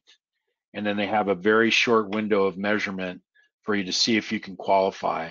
But the fact of the matter is it probably is not a great mechanism. And EIDL is going to be probably your only source of funding. Now, maybe the next round of assistance that comes out of version 4 and version 5 of legislation along the lines may address situations like this, but it's just one of those unfortunate timing issues. Startup companies in this year just kind of got forgotten about. But I would encourage you to go to the SBA website and look very specifically about the provisions of a company that was not in existence prior to February 15th, 2020. There's a little bit of guidance in there. In fact, Hillary posted, I think it was a few days ago, the most recent amount of question and answer information coming out of the SBA. I think you put that in I saw it on one of your newsletters. And it does specifically that SBA question and answer, which you also can just access on sba.gov, specifically addresses companies that are startups in 2020. Now, my guess is they heard that from a banker, and a banker's just saying, not worth our time. We're processing hundreds of loans, and we can't dibble-dabble with something that isn't just a clean fit. And that's a banker's decision. You could go to the next banker down the line, and he may say, yeah, I'll try to run this up for you. We'll figure something out. So. Good. All right. Cricket asks, Pat, do you know anything about payroll tax credits for companies ordered to shut down due to COVID? I think it's 50% credit per employee up to 10,000 through the end of the year. So what I think Cricket's referring to is part of the FFCRA. There was 3 provisions to that. Let me just go back on that.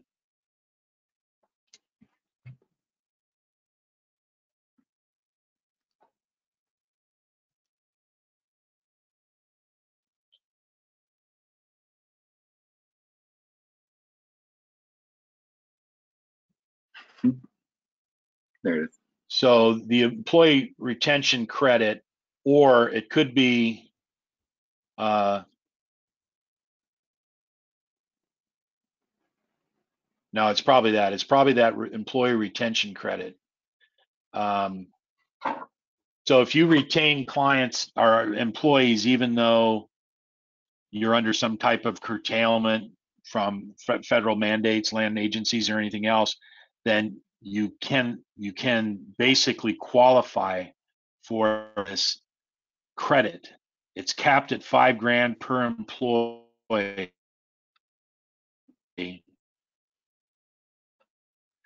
And the way it works is you apply it against employment taxes, wages paid to all employees.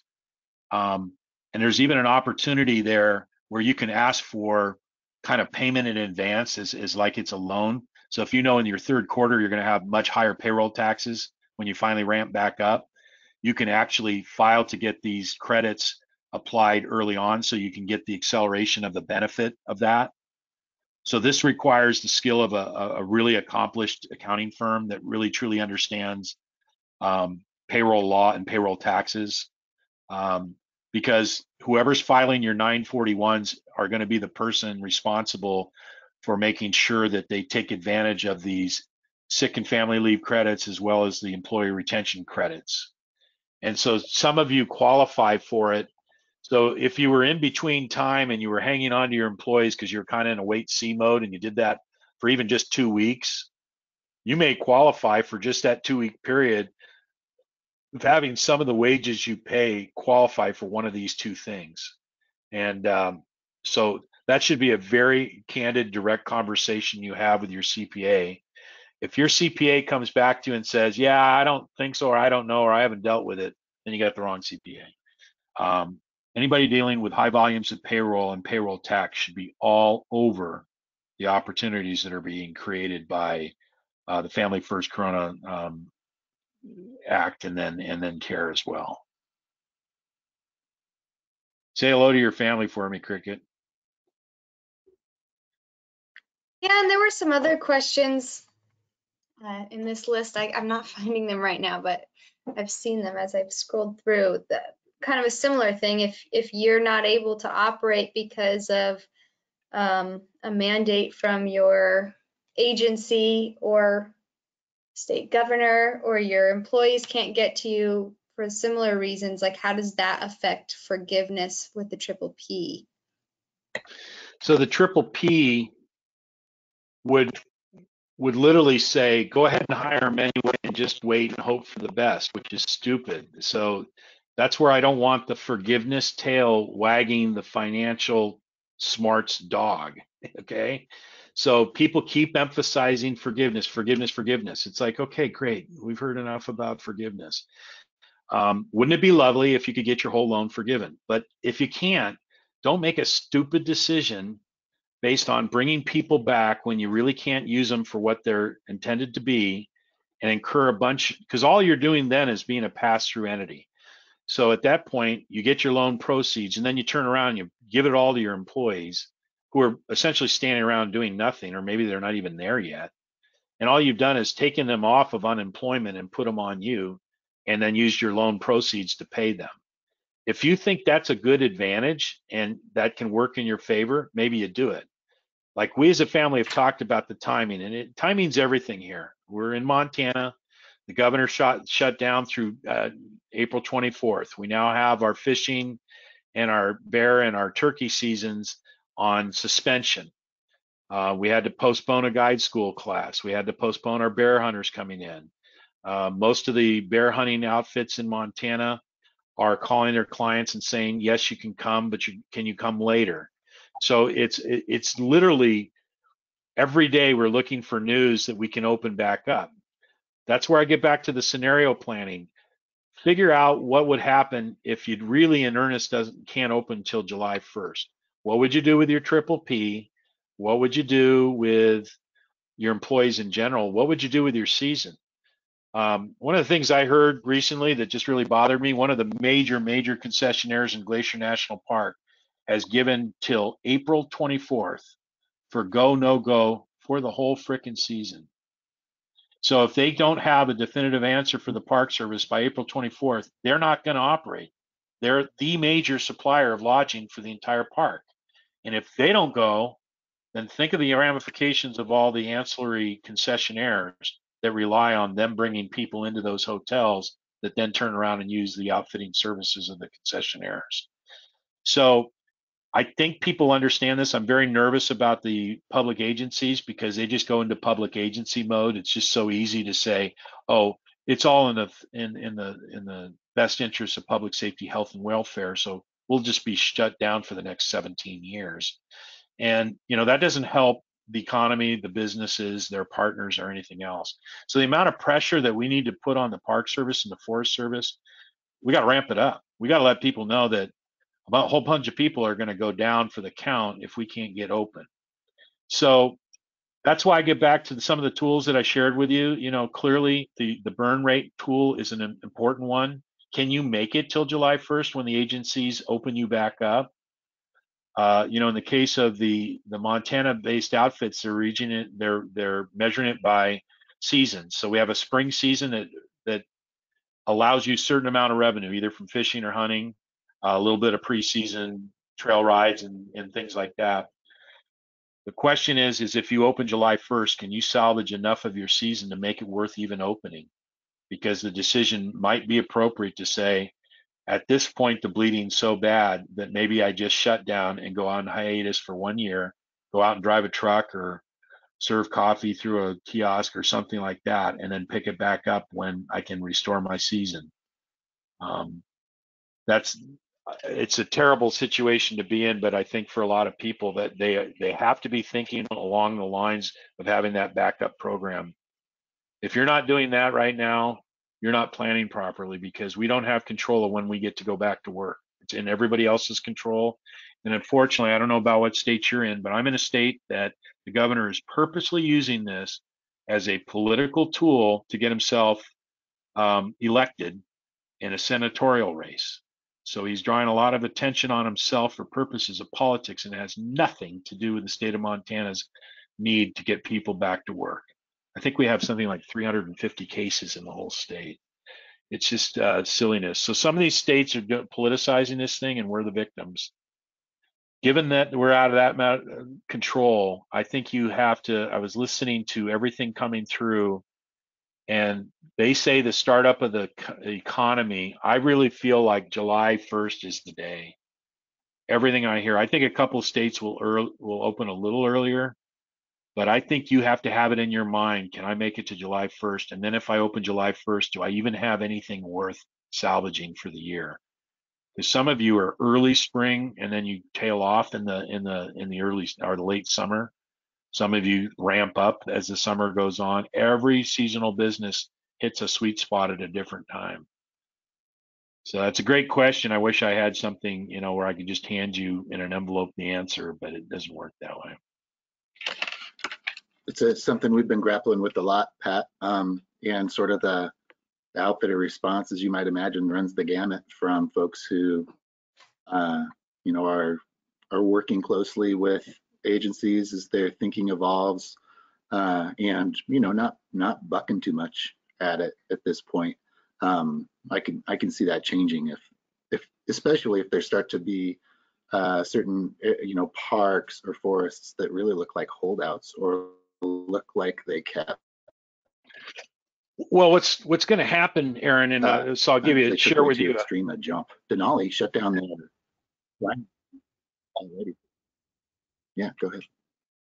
Sorry, I think we're having a little lag time because of the internet. So I'll give you an example. What happened in Glacier National Park? We just had a call from the concessions chief 2 days ago, and what she's saying they're contemplating now is that they're going to practice some form of social distancing as it relates to housing. And so now we have these old historic homes where we have 3 people per bedroom, and they're suggesting that we could only have 1 person per bedroom, which just displaces 40% of our workforce, and we have to find out alternative beds, which is like, okay, around a park like Glacier where employee housing is at an all-time critical low, we have nowhere place to put these people. And then we say, all right, well, can we set up tents? Well, no, you can never put tents up in a national park. That's not allowed. And so, it's these kind of non-solutions. So it's like, okay, go ahead and open, but have people in a 1 person per bedroom and displace all your employees. So on the larger concessionaires, like the ones that are running the hotels and all that, how are they supposed to practice 1 person per room? They'd need 1,000 housing units to.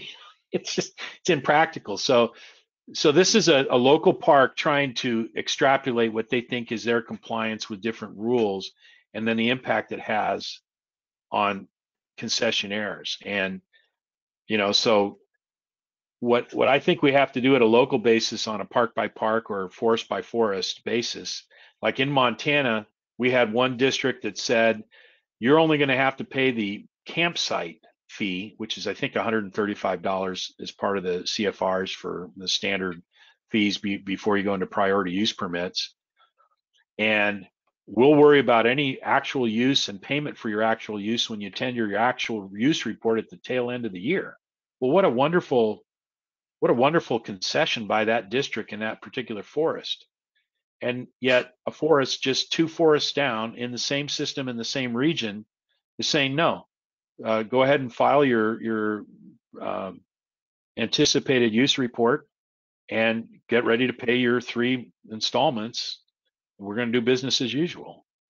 And so we have to work really hard, and this is going to fall on your guys' shoulders, obviously, Aaron, that get people to keep feeding you these outrageous stories of what's happening so we can feed it up through the system and get it to Sonny Perdue or to whoever, because I know at the administrative level, this is not the kind of behavior that they want to be happening on the ground right now.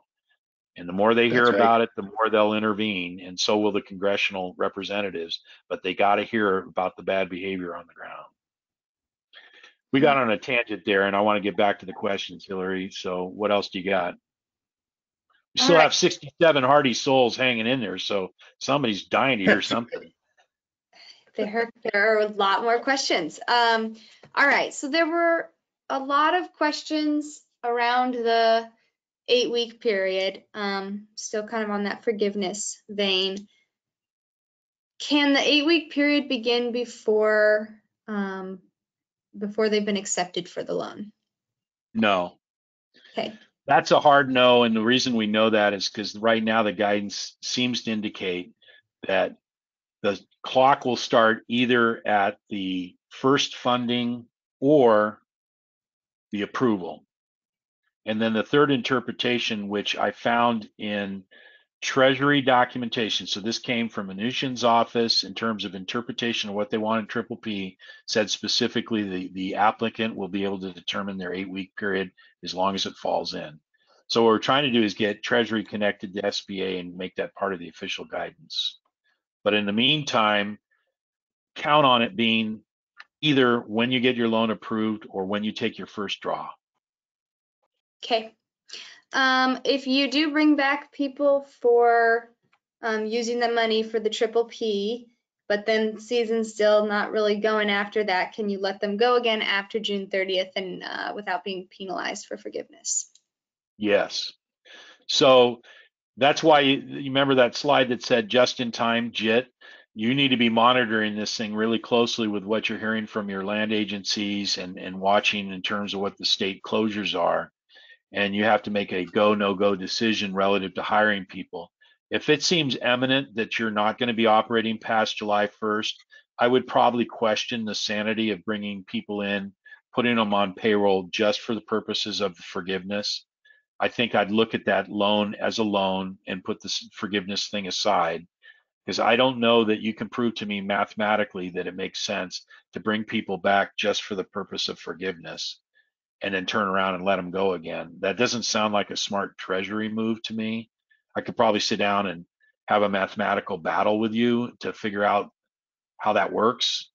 But my numbers sense tell me do what's smart for your business first. If you can get loan forgiveness, by all means work at it. But again, don't let that drive you almost to the point of making silly business decisions, because that doesn't make sense.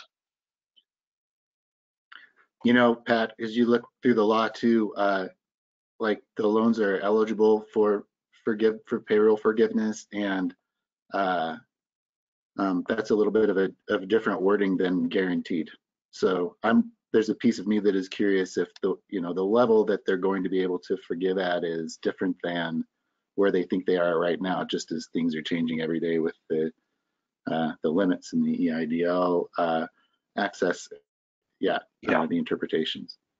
I think that's good intuition, Aaron. I also sense that if these delays, because it's all driven by the healthcare professional advisory to the economic advisory group, if the healthcare people keep making it stretch further, they're going to have to make a concession on Triple P. When they originally did that and they picked June 30th, I think at the time they're thinking, we'll have this all cleared up by then. That might not be true. And if that's the case, they may come through with legislation in versions 4 and 5 that may stretch that June 30th period out to July 15th or July 31st. And in fact, that's something maybe we can advocate for. You know, we'll work through the various, you know, angles that we have and the relationships we have to say, you know, help everybody out, get that thing past June 30th, because it's a kind of an almost unnecessary deadline that's really hurting a lot of businesses. Yeah.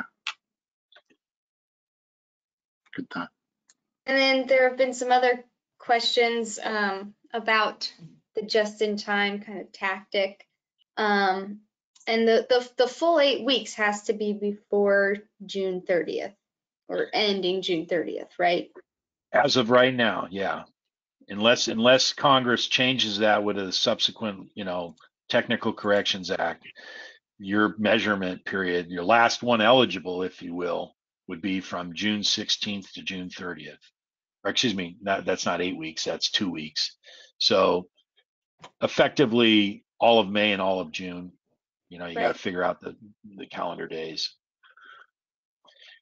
And it's kind of taking care of itself. If most of you put in your applications right now, like I just found out today that my application was approved, but they don't know when the funding is going to occur, and they think that that's could happen in 6 or 7 days. Well, if it happens in 6 or 7 days, that puts me out to April 17th.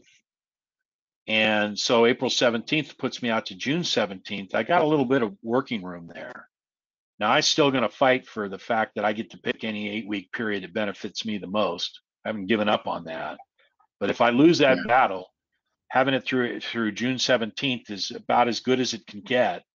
My lender even actually asked me today, he said, do you want me to take the application out and then put it back in so that I can buy you the extra 15 days so you can get through the June 30th? And I said, absolutely not. Because if I do that, I run the risk of not getting part of the first wave, because I really do think that money's going to run out. So, you know, you're playing a bit of a chicken and an egg thing here, and it's all a crapshoot. I wish there was more definitiveness to some of this. So you just have to be really fluid and be watching it daily and have that open line of communication with your lender, be monitoring the SBA, be monitoring AO. And that's what I mean by just in time is you may be making some of these decisions 2 or 3 days before it's time to pull a trigger, and you've waited as long as you could possibly wait. You've put it off, but then you have to take action.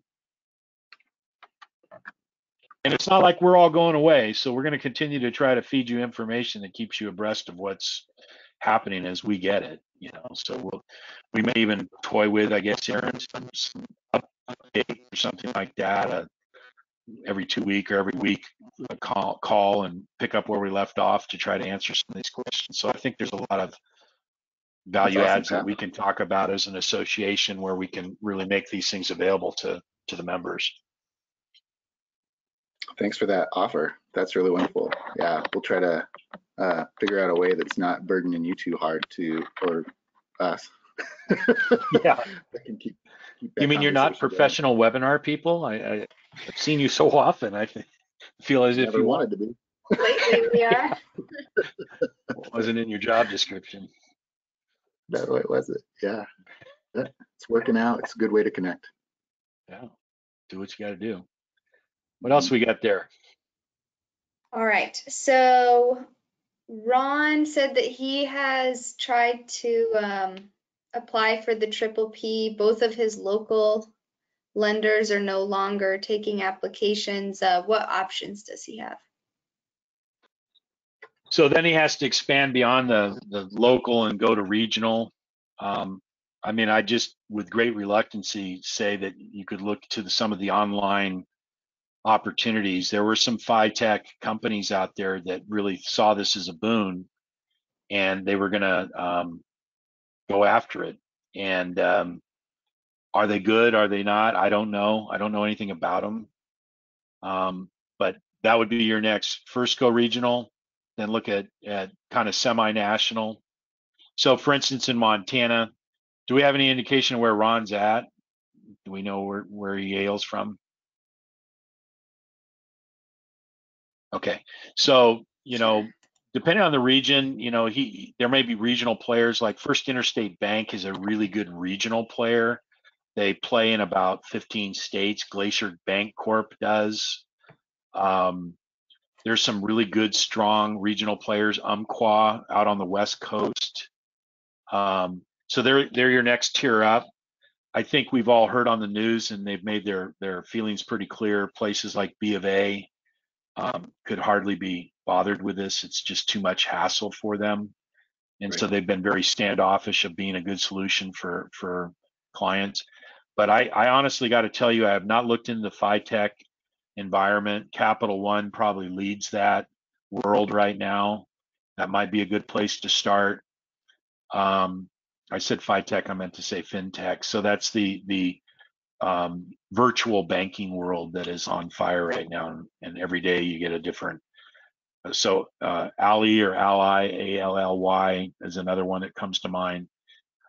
Those are some ideas I have.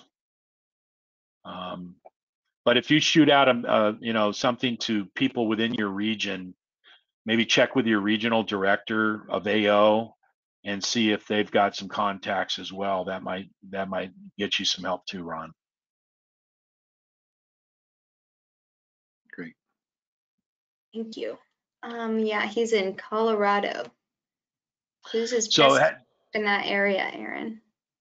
So either Aaron, you might have some ideas, or Zeb might have some ideas. And the question is, if he's southern Colorado down in that way, that's going to be a different answer than if he's, you know, around the Denver metro and up north. Yeah, that's disturbing if he is in Denver and he's not able to find a lender in a town that size. Well, I believe it when they say they're not accepting any more applications because of just how overwhelmed everybody's getting. It seems a little short-sighted on the bank's part because this is free money for the bank. So it seems a little bit absurd, but they must just have a staffing issue or ability to process. And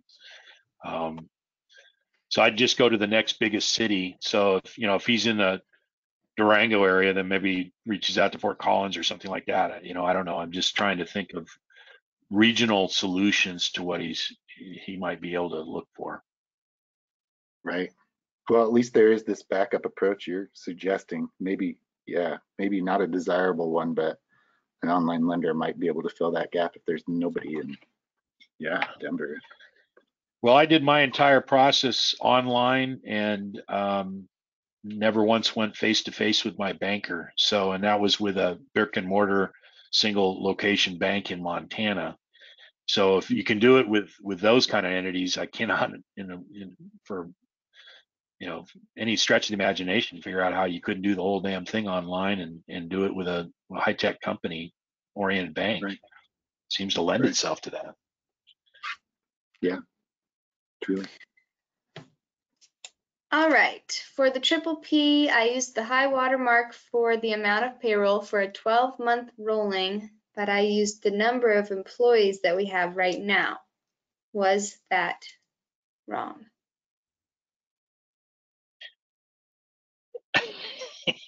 Yeah, probably technically so. All right. But, All right. if the banker didn't catch it, and if the SBA's already approved it, then, bully to you. It's going to make your calculation of use of proceeds and forgiveness a lot easier than a lot of other folks.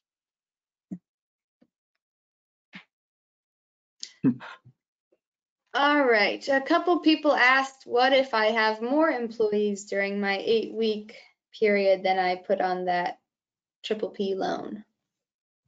And you really are in a great spot, because that calculation that we were looking at on that one page on that template means that you won't get any curtailment on the amount allocated for the 75% application towards payroll. You're in like Flint.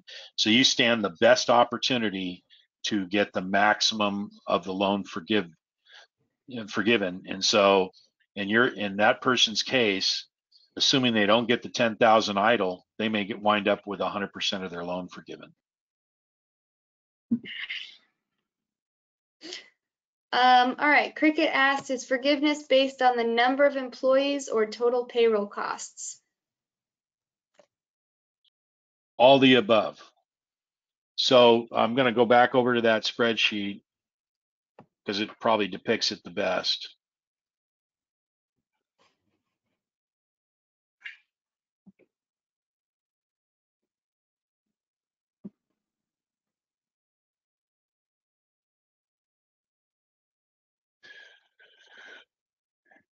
So if you see right here, our number of employees as a ratio to number of employees has the effect of curtailing how much of the potential loan will be forgiven. And then the volume of what you put on this line, which is a function of your actual payroll costs plus your workers' comp, plus your payroll taxes, plus. You remember how we were talking about that? That's a number. So you want this number to be as big as you can legally take. But if you do that, and yet this number is still smaller in comparison to the original amount you put in that based it on the loan in the first place, you will always be subject to that limitation. So here it had the effect of being a 10% curtailment of use of forgiveness by the fact that they were only able to hire 50 people when they based their loan on the fact that their high water mark was 55. So Cricket, it happens to you two ways. That number that you ultimately put in for actual payroll costs plus all the additives has to meet or exceed 75% of the original loan request. If it doesn't, you can count on the fact that you're not going to get any portion shy of the 75% ever being forgiven. And then on top of that, you're going to have this percentage curtailment based on number of employees now versus number of employees calculated. That was really helpful. I wasn't understanding that right either. All right. Can general liability insurance and unemployment insurance be included in forgiveness under PPP? General liability, and what was the other one? Unemployment? Yes. Unemployment, yes, because that's considered, but not if it's federal. So you've heard FUTA and SUTA. FUTA is the federal and SUTA is the state. SUTA is forgivable. FUTA is not, because it's specifically identified in the law, is not. And general casualty insurance or any form of insurance is not. But of course, we're circling back around and saying nothing says we can't take workers' comp, and we're going to consider that to be, or at least I'm going to consider it, and the CPA that I work with is going to consider that to be a state tax and therefore forgivable. We're gonna put it in that $1 million line that I was showing you on that template. We're going to include what we pay. And in fact, if I'm lining up short, I might pay 2 quarters worth of workers' comp just to make sure I get up to my 75%. Great. You know, Pat, there's something in CARES, I think. This is just a slightly different tack regarding unemployment insurance payments. And I think that people can anticipate that there's not going to be a big jump in the rates we pay at the federal level, in spite of all these people being on unemployment insurance, because the act prevents that, basically. So that's correct, and that's one of the reasons why I've been advocating for everybody to put everybody and their brother on unemployment right now, because it doesn't go against your individual calculable rates. So that's particularly the case for seasonal employers with your state unemployment tax. It's not going to get counted against you. So we literally called up people that we weren't going to activate until July anyway, just based on the seasonal pull. And we're saying, go ahead and put yourself on unemployment right now. And we know that that would get charged to our account ordinarily, but nobody's account and what they will call the experience modification, the amount of charges against your account to the amount of benefits paid, everybody will be upside down in that calculation. So the law specifically prohibits increasing employers' state and federal unemployment taxes in the future because of this massive amount of unemployment filings that have occurred. Because that would effectively put people upside down. I mean, we'd have such high unemployment taxes that would exceed FICA probably at that point.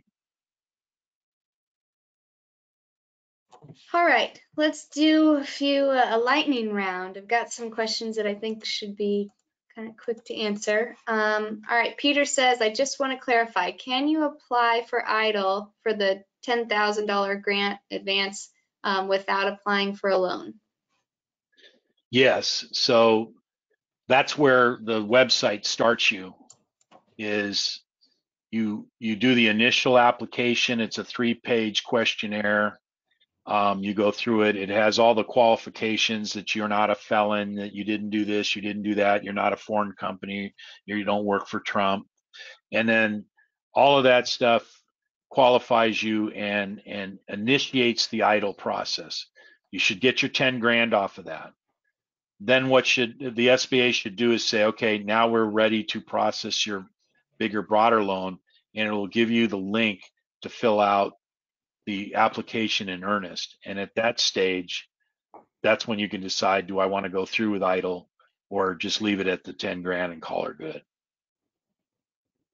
By the way, if any of you were early strikers, so when I first got on EIDL, it was March 10th, and I filled out a complete form before they instituted the $10,000. Then that application went away. It was hidden from me for over 10 days. It just came back. I can find it now. I couldn't find it for over 10 days, and it came back on their system. I don't know if you noticed, for those that have been following SBA's, in particular the emergency loan application process, they took their loan offline, or their website offline, for 48 hours, completely revamped it and put up. And when they put it back up, that's when the portal to get into EIDL basically mandates that you fill out the application for the 10,000. And then that's as far as it'll let you go right now. So even if you wanted to apply for the bigger EIDL, it won't even let you at this stage. The website won't even let you. So it kind of takes care of that decision for you. And that was my short answer. How did I do on that?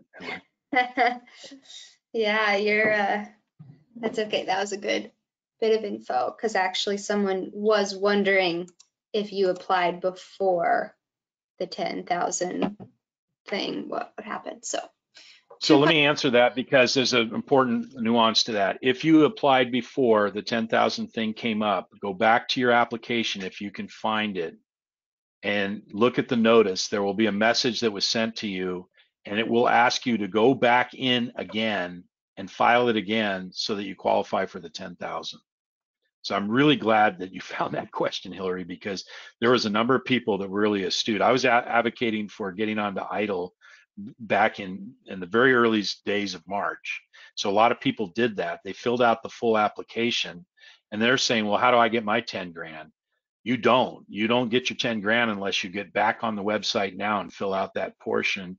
And if you look at your original application, you'll have a notice from the SBA that says, we have received your application, but you need to go back in now and file for the grant. That was fortuitous. Great. Because that applies to a lot of folks. For the triple, I had to cut my webcam, but I'm still tuned in with the audio, everyone. cool, Aaron. And if your internet's getting better, you can certainly bring it back. It was just looking like, I don't know. You're starting to get a little pixelated. Easy. I Yeah. lost about 3 minutes of the whole thing, actually. Oh. Wyoming. All right.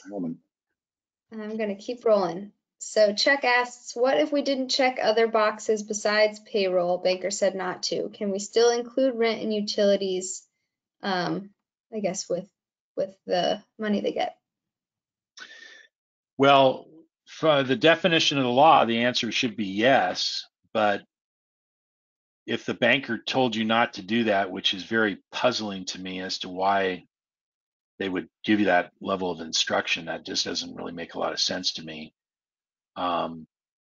So what I would do in that instance is I go back to the banker and say, is it done? Have you already filed it? If the answer is no, we're still bundling. Say, I really want to go back and be able to do that because I do not want to be precluded from being able to use the proceeds for that purpose and for purposes of forgiveness. But, you know, I think when it comes time for forgiveness, nobody knows how this process is going to go down and just how much of a role of, quote, auditor the bank is going to play. The law is very clear. If you read in the law, it states unequivocally that the banker does not have the obligation to scrutinize the application and the elements of it. It only needs to assure themselves that the applicant has the necessary required documents per that checklist of source docs that I shared with you. So that's weird that that banker did that to that person. I don't understand that. I would go back and try to fix it. If not, it's conceivable that you're going to have an uphill battle now to try to get to be able to use. Again, use of proceeds is no big deal because once you get the money, you use it any way you see fit. But when it comes to forgiveness, though, isn't it just almost predictable that somebody's going to say, well, you didn't check the box, so now you don't get to do that? I hate that when that crap happens, but it happens all the time, especially in dealing with agencies like the SBA and some of the state offices in particular are just sticklers. So sorry about that. All right, let's see here. Jack, Rich. Hey, Jack. Yeah. All right, we applied and were approved. All right, 1 second. I'm not sure what that means, but he had another question. All right, it's my understanding that Triple P covers 8 weeks and EIDL covers 12 months. Is that correct? No, well, yes and no. So Triple P for sure covers, it's not so much that it covers 8 weeks, it's measured for forgiveness for 8 weeks. It covers the rest of your lives. And so whatever you use those proceeds for, nobody's going to come back. Once you're granted the loan amount for Triple P, that's that. Nobody's ever going to come back and question where you use the cash. But what they will question is how much of it is or isn't forgivable, and they'll figure that out based on the 8-week period. EIDL is a standard loan, and so you're going to have to demonstrate that you have a financial need, and that financial need was created by the tragedy of coronavirus, and that you have significant curtailment of operations and you're having trouble meeting your obligations. That's the whole purpose of the loan. And what it will do ultimately, if you're successful, is give you a $2 million loan that's payable over 10 years at a 3.25% interest rate. Then how you turn around and use those proceeds, once again, is not going to be audited. Once you get approved for the loan, it just comes to you. Now you have money. And that's what I mean on that one slide where I said, I'm advocating for being really smart treasurer at that point. I can just tell you right now what my intent is going to do is I'm going to reorganize my balance sheet. I'm going to pay off high interest debt with low interest debt. I'm going to reorganize and I'll have a better balance sheet at the end of the usage of EIDL if I'm fortunate enough to get it. But what I won't do is give it back because I'm going to keep a 3.25% loan before I'm going to keep a 5% loan, or credit cards are even worse. So on the EIDL, there is not going to be any necessity that you have to use the funds in a year's time. There are none of those restrictions I have seen, and I've combed over a lot of the restrictions. But remember, EIDL is very much lagging right now in terms of the technical interpretations of use, because they're putting all their energy into Triple P right now. So in another 2 weeks, we should start seeing technical guidance coming out of the Treasury and out of the SBA that will clarify some of these issues with regards to EIDL. Say hello to your family for me, Jack. All right. Tim asks, if guides are reporting their loan and not to us, how do we include in the application? And Tom asks, how do you estimate guide tips? So what we did is, we have enough knowledge of what tips make, or what our guides made in tips, to just create a pretty strong defendable estimate of what they were making on a day-to-day basis on tips. And so what we did is on our form where we calculated initial proceeds, is we just put in a line item for tips and added that to the gross payroll for every month of the 12 months running. So, our wranglers in the park probably average roughly about $1,000 a month. There's 60 of them. So we added $60,000 to our wage amount just for tips for the wranglers. And then we put our hunting and fishing guides and everybody else on top of that. And I have a calculation that's on an official piece of Swan Mountain letterhead, and that is my documentation. It says right in the law, and this is important, because when it says things in the law, then nobody can come off of that. It says right in the law, or the employer's best estimate. So a lot of people interpreted the tips to mean, well, you have to run your employee tips through your W-2 system, which some of you do, most of you don't. If you do it, then it's a no-brainer. It's really easy. But if you don't do it, then you're allowed to go back and make an estimate and add to it. The law says you can. I had to point that out to my banker. I literally cut and pasted out of the law and provided it to my banker and said, see, this is my authority for it. He says, okay, go ahead and include it. I can't argue with you.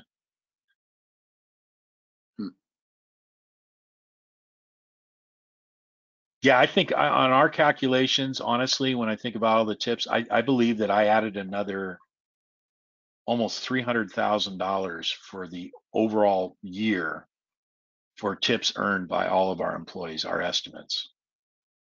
And so you divide that by 12, that was the additive to our loan balance that we were able to achieve in our PPP application. And apparently it worked, because I got notice that our loan was approved.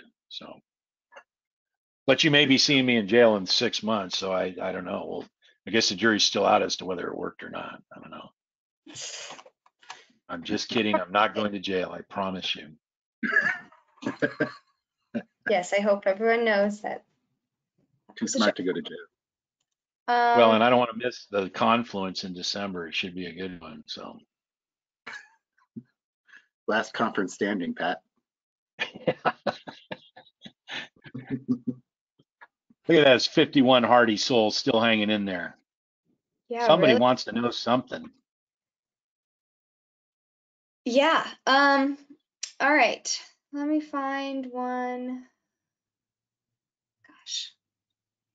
Cass asked, do you have to have payroll each week of the payroll period, or can it just be a portion of the 8 weeks?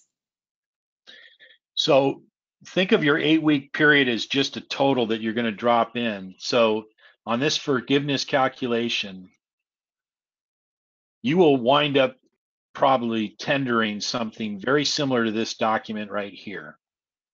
And you're going to just put in a total.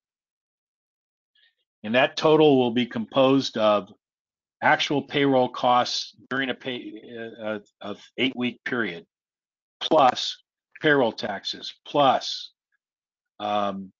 your workers' comp, plus in our case, we're going to put our HSA contributions in there. That's a number. Now, whether you pay weekly, bi-weekly, monthly, if you did it all on the last day of the 4th or the 8th week of an 8-week period, they're not measuring that. But I again want to tell you what I anticipate is this is what's going to count. This baby right here.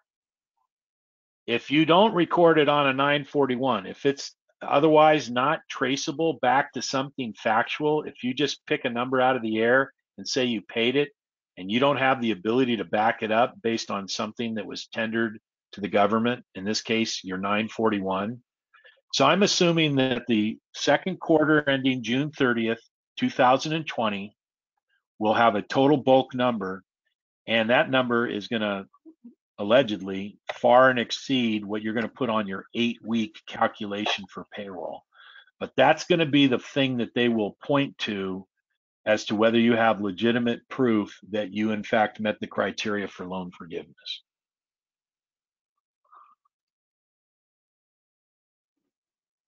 That's helpful.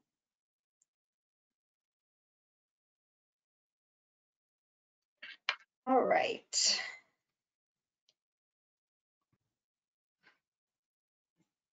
Okay. Let's see.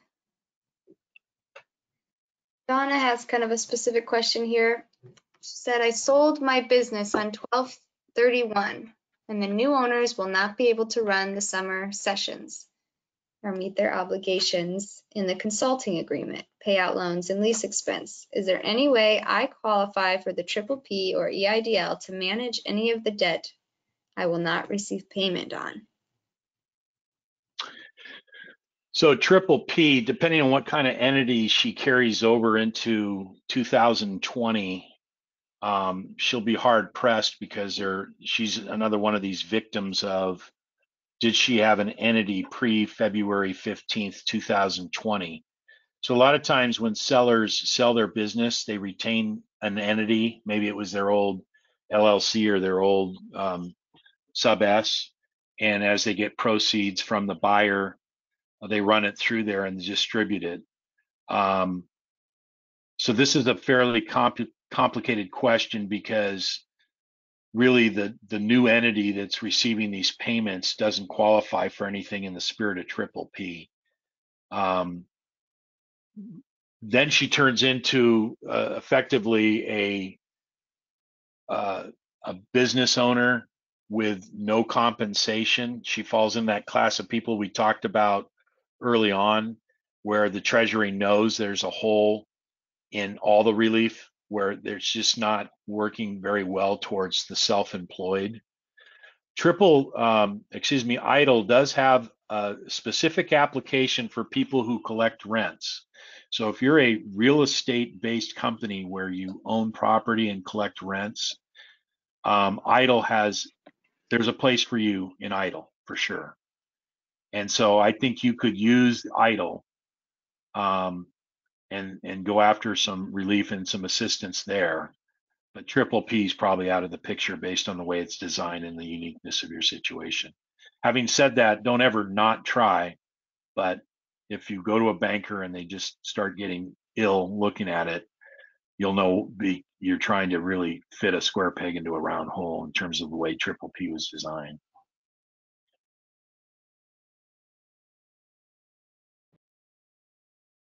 All right. John asked, he says he applied for EIDL on April 1, have heard nothing. What's kind of the timeline? Well, if I could figure that one out, John, I would be a really wealthy guy. They're being specifically elusive about this. And we've tried to get in some pretty high levels. If you're the guy at the top, you can only slam your fist so many times and say, get the people the money, but the mechanisms to get it done and the amount of applications that they're processing is just beyond comprehension, staggering. So they said 5 days, then they said about a week, and nothing's happening. And so I wish I could give you something definitive. The key is if you've gotten notice that your application was received, that's the thing you want to see. Then you just have to hurry up and wait, just like you're waiting for your $1,200 to hit your account too. It's the same deal. They have every intent in the world to get it to you, but they're doing the best they can, and it's not happening as quickly as they once hoped. And there's nowhere that you can go to check the status for that? For PPP or EIDL? EIDL. So it depends on whether you did a pre-grant application or a post-grant application. If you did a pre-grant application, you actually filled out and attached all those very intense files and everything else. It took me 10.5 hours to fill out my EIDL application, just so you know. Now, granted, I have a very complicated situation, but get your seatbelt on and be prepared to break your brain cells for a while when you get on that website, when they ultimately give you the opportunity to fill out the bigger application. If you filled out the brief application, which is only the 3-pager, which is the portal to get into EIDL right now, then that takes 5 minutes. It goes really very quickly. You just need to know your EIN number or your social security number, and you just have to have your routing number and your banking account number and be able to answer standard questions about your company. You'll have that filled out in no time at all, and then you just sit and wait on it. If you did a pre-EIDL, you can go back on and using your sign-in and your password. They make you set up an account with the SBA. If you didn't do that, then you just have to sit and wait until somebody from the SBA contacts you and invites you to fill out the rest of the application. And there's no way to check the progress right now. They put a 1-800 number down on the bottom of that. So just for giggles, I called it up, and they told me that I was, I don't know, 177,000th in line, and that my call would be answered in the order it was received, and that I had a 17-hour wait. So I thought about, going to bed and then, just leaving it on hold for 17 hours, waking up thinking they'll answer my call. And then I thought, no, I'm going to just hang up. So, yeah, there's no easy way to find out. Just put it in and then go about your business. And hopefully one day you'll wake up in the morning and you'll have 10 grand sitting in your checking account. All right, one final question. I mean, there are more questions. We're just going to do one more question for today. If you didn't get your question answered, I'm sorry, but go ahead and email me. It's HWICKES, that's hwicks@americaoutdoors.org, and we'll try to make sure that we can answer it for you. All right, Jack asked, who reviews your documents for PPP loan forgiveness? Is it your banker that you did the application with, or the SBA? It's both.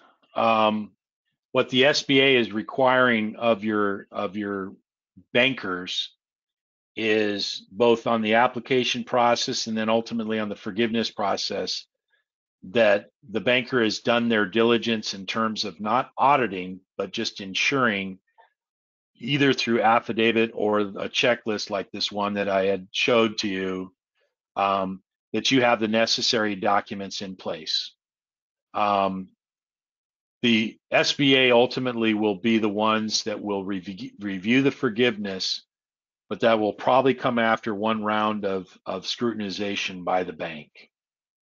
And what I'm finding in dealing with a lot of different bankers on this, and then even looking at the ABA. So the ABA is the American Bankers Association, and they, just like American Outdoors, represent the community bankers. They have some fantastic guidance, and I would really encourage you to go out and get their frequently asked question document off of their website, because then you can see what exact guidance the banking industry is giving to bankers. And if you're aware of that, that gives you insight as to what your banker is going to require of you. So in that regard, I think some banks will be very scrutinous about this, and then other banks are going to be very nonchalant and just throw it back to the SBA. And it just depends on who you have as a banker and how much they're in your corner. If you have a true relationship banker, you know darn well they're going to probably just go with what you give them, and they're going to trust you. If you have a relatively new banking relationship, they're probably going to scrub you a little bit more. It's kind of weird because the banks have no risk right now in doing these loans. There is zero risk to the bank. This is all a government program being administered by a bank. So the banks don't have any risk of loss here whatsoever. Well, we did a pretty good whack at it, so. Yeah, Pat, thank you so much. This was clearly an important topic to continue to address, and this community is just so lucky to have you. So thank you so much, and everyone who's still on here, Congratulations, pat on the back to you. Thanks for joining us. I put my email in the chat box, but if you can't find it or you forget, then just fill out one of those. Contact us on the website and we will try to keep answering your questions. Yeah, and just one last time, I'll throw this up there for everybody. If you want to send me a question, again, I can't fill out your applications for you and all that. I don't want to get into that kind of weeds, but if for whatever reason you're really in a jam and you need some help, you know, there's my email, pat.tabor@swanmountainoutfitters.com. Any way I can help you guys, just let me know. Thank you. I am still here, and I want to thank you. I don't know if you can all hear me, but you've got a ton of information out for us, and I know Hillary is going to be working hard to get it on our website soon. My internet has apparently been infected, so I apologize for just being a voice over the audio, and we will. You know, this information is going to evolve, so we will, as long as you're open to it, try to keep this kind of communication happening with our membership and everybody else who's tuning in out there. So thank you so much for the time. Yeah, you bet, guys. You take care. Everybody have a great day and a great weekend. Stay safe. Bye-bye. You too. Bye, everyone.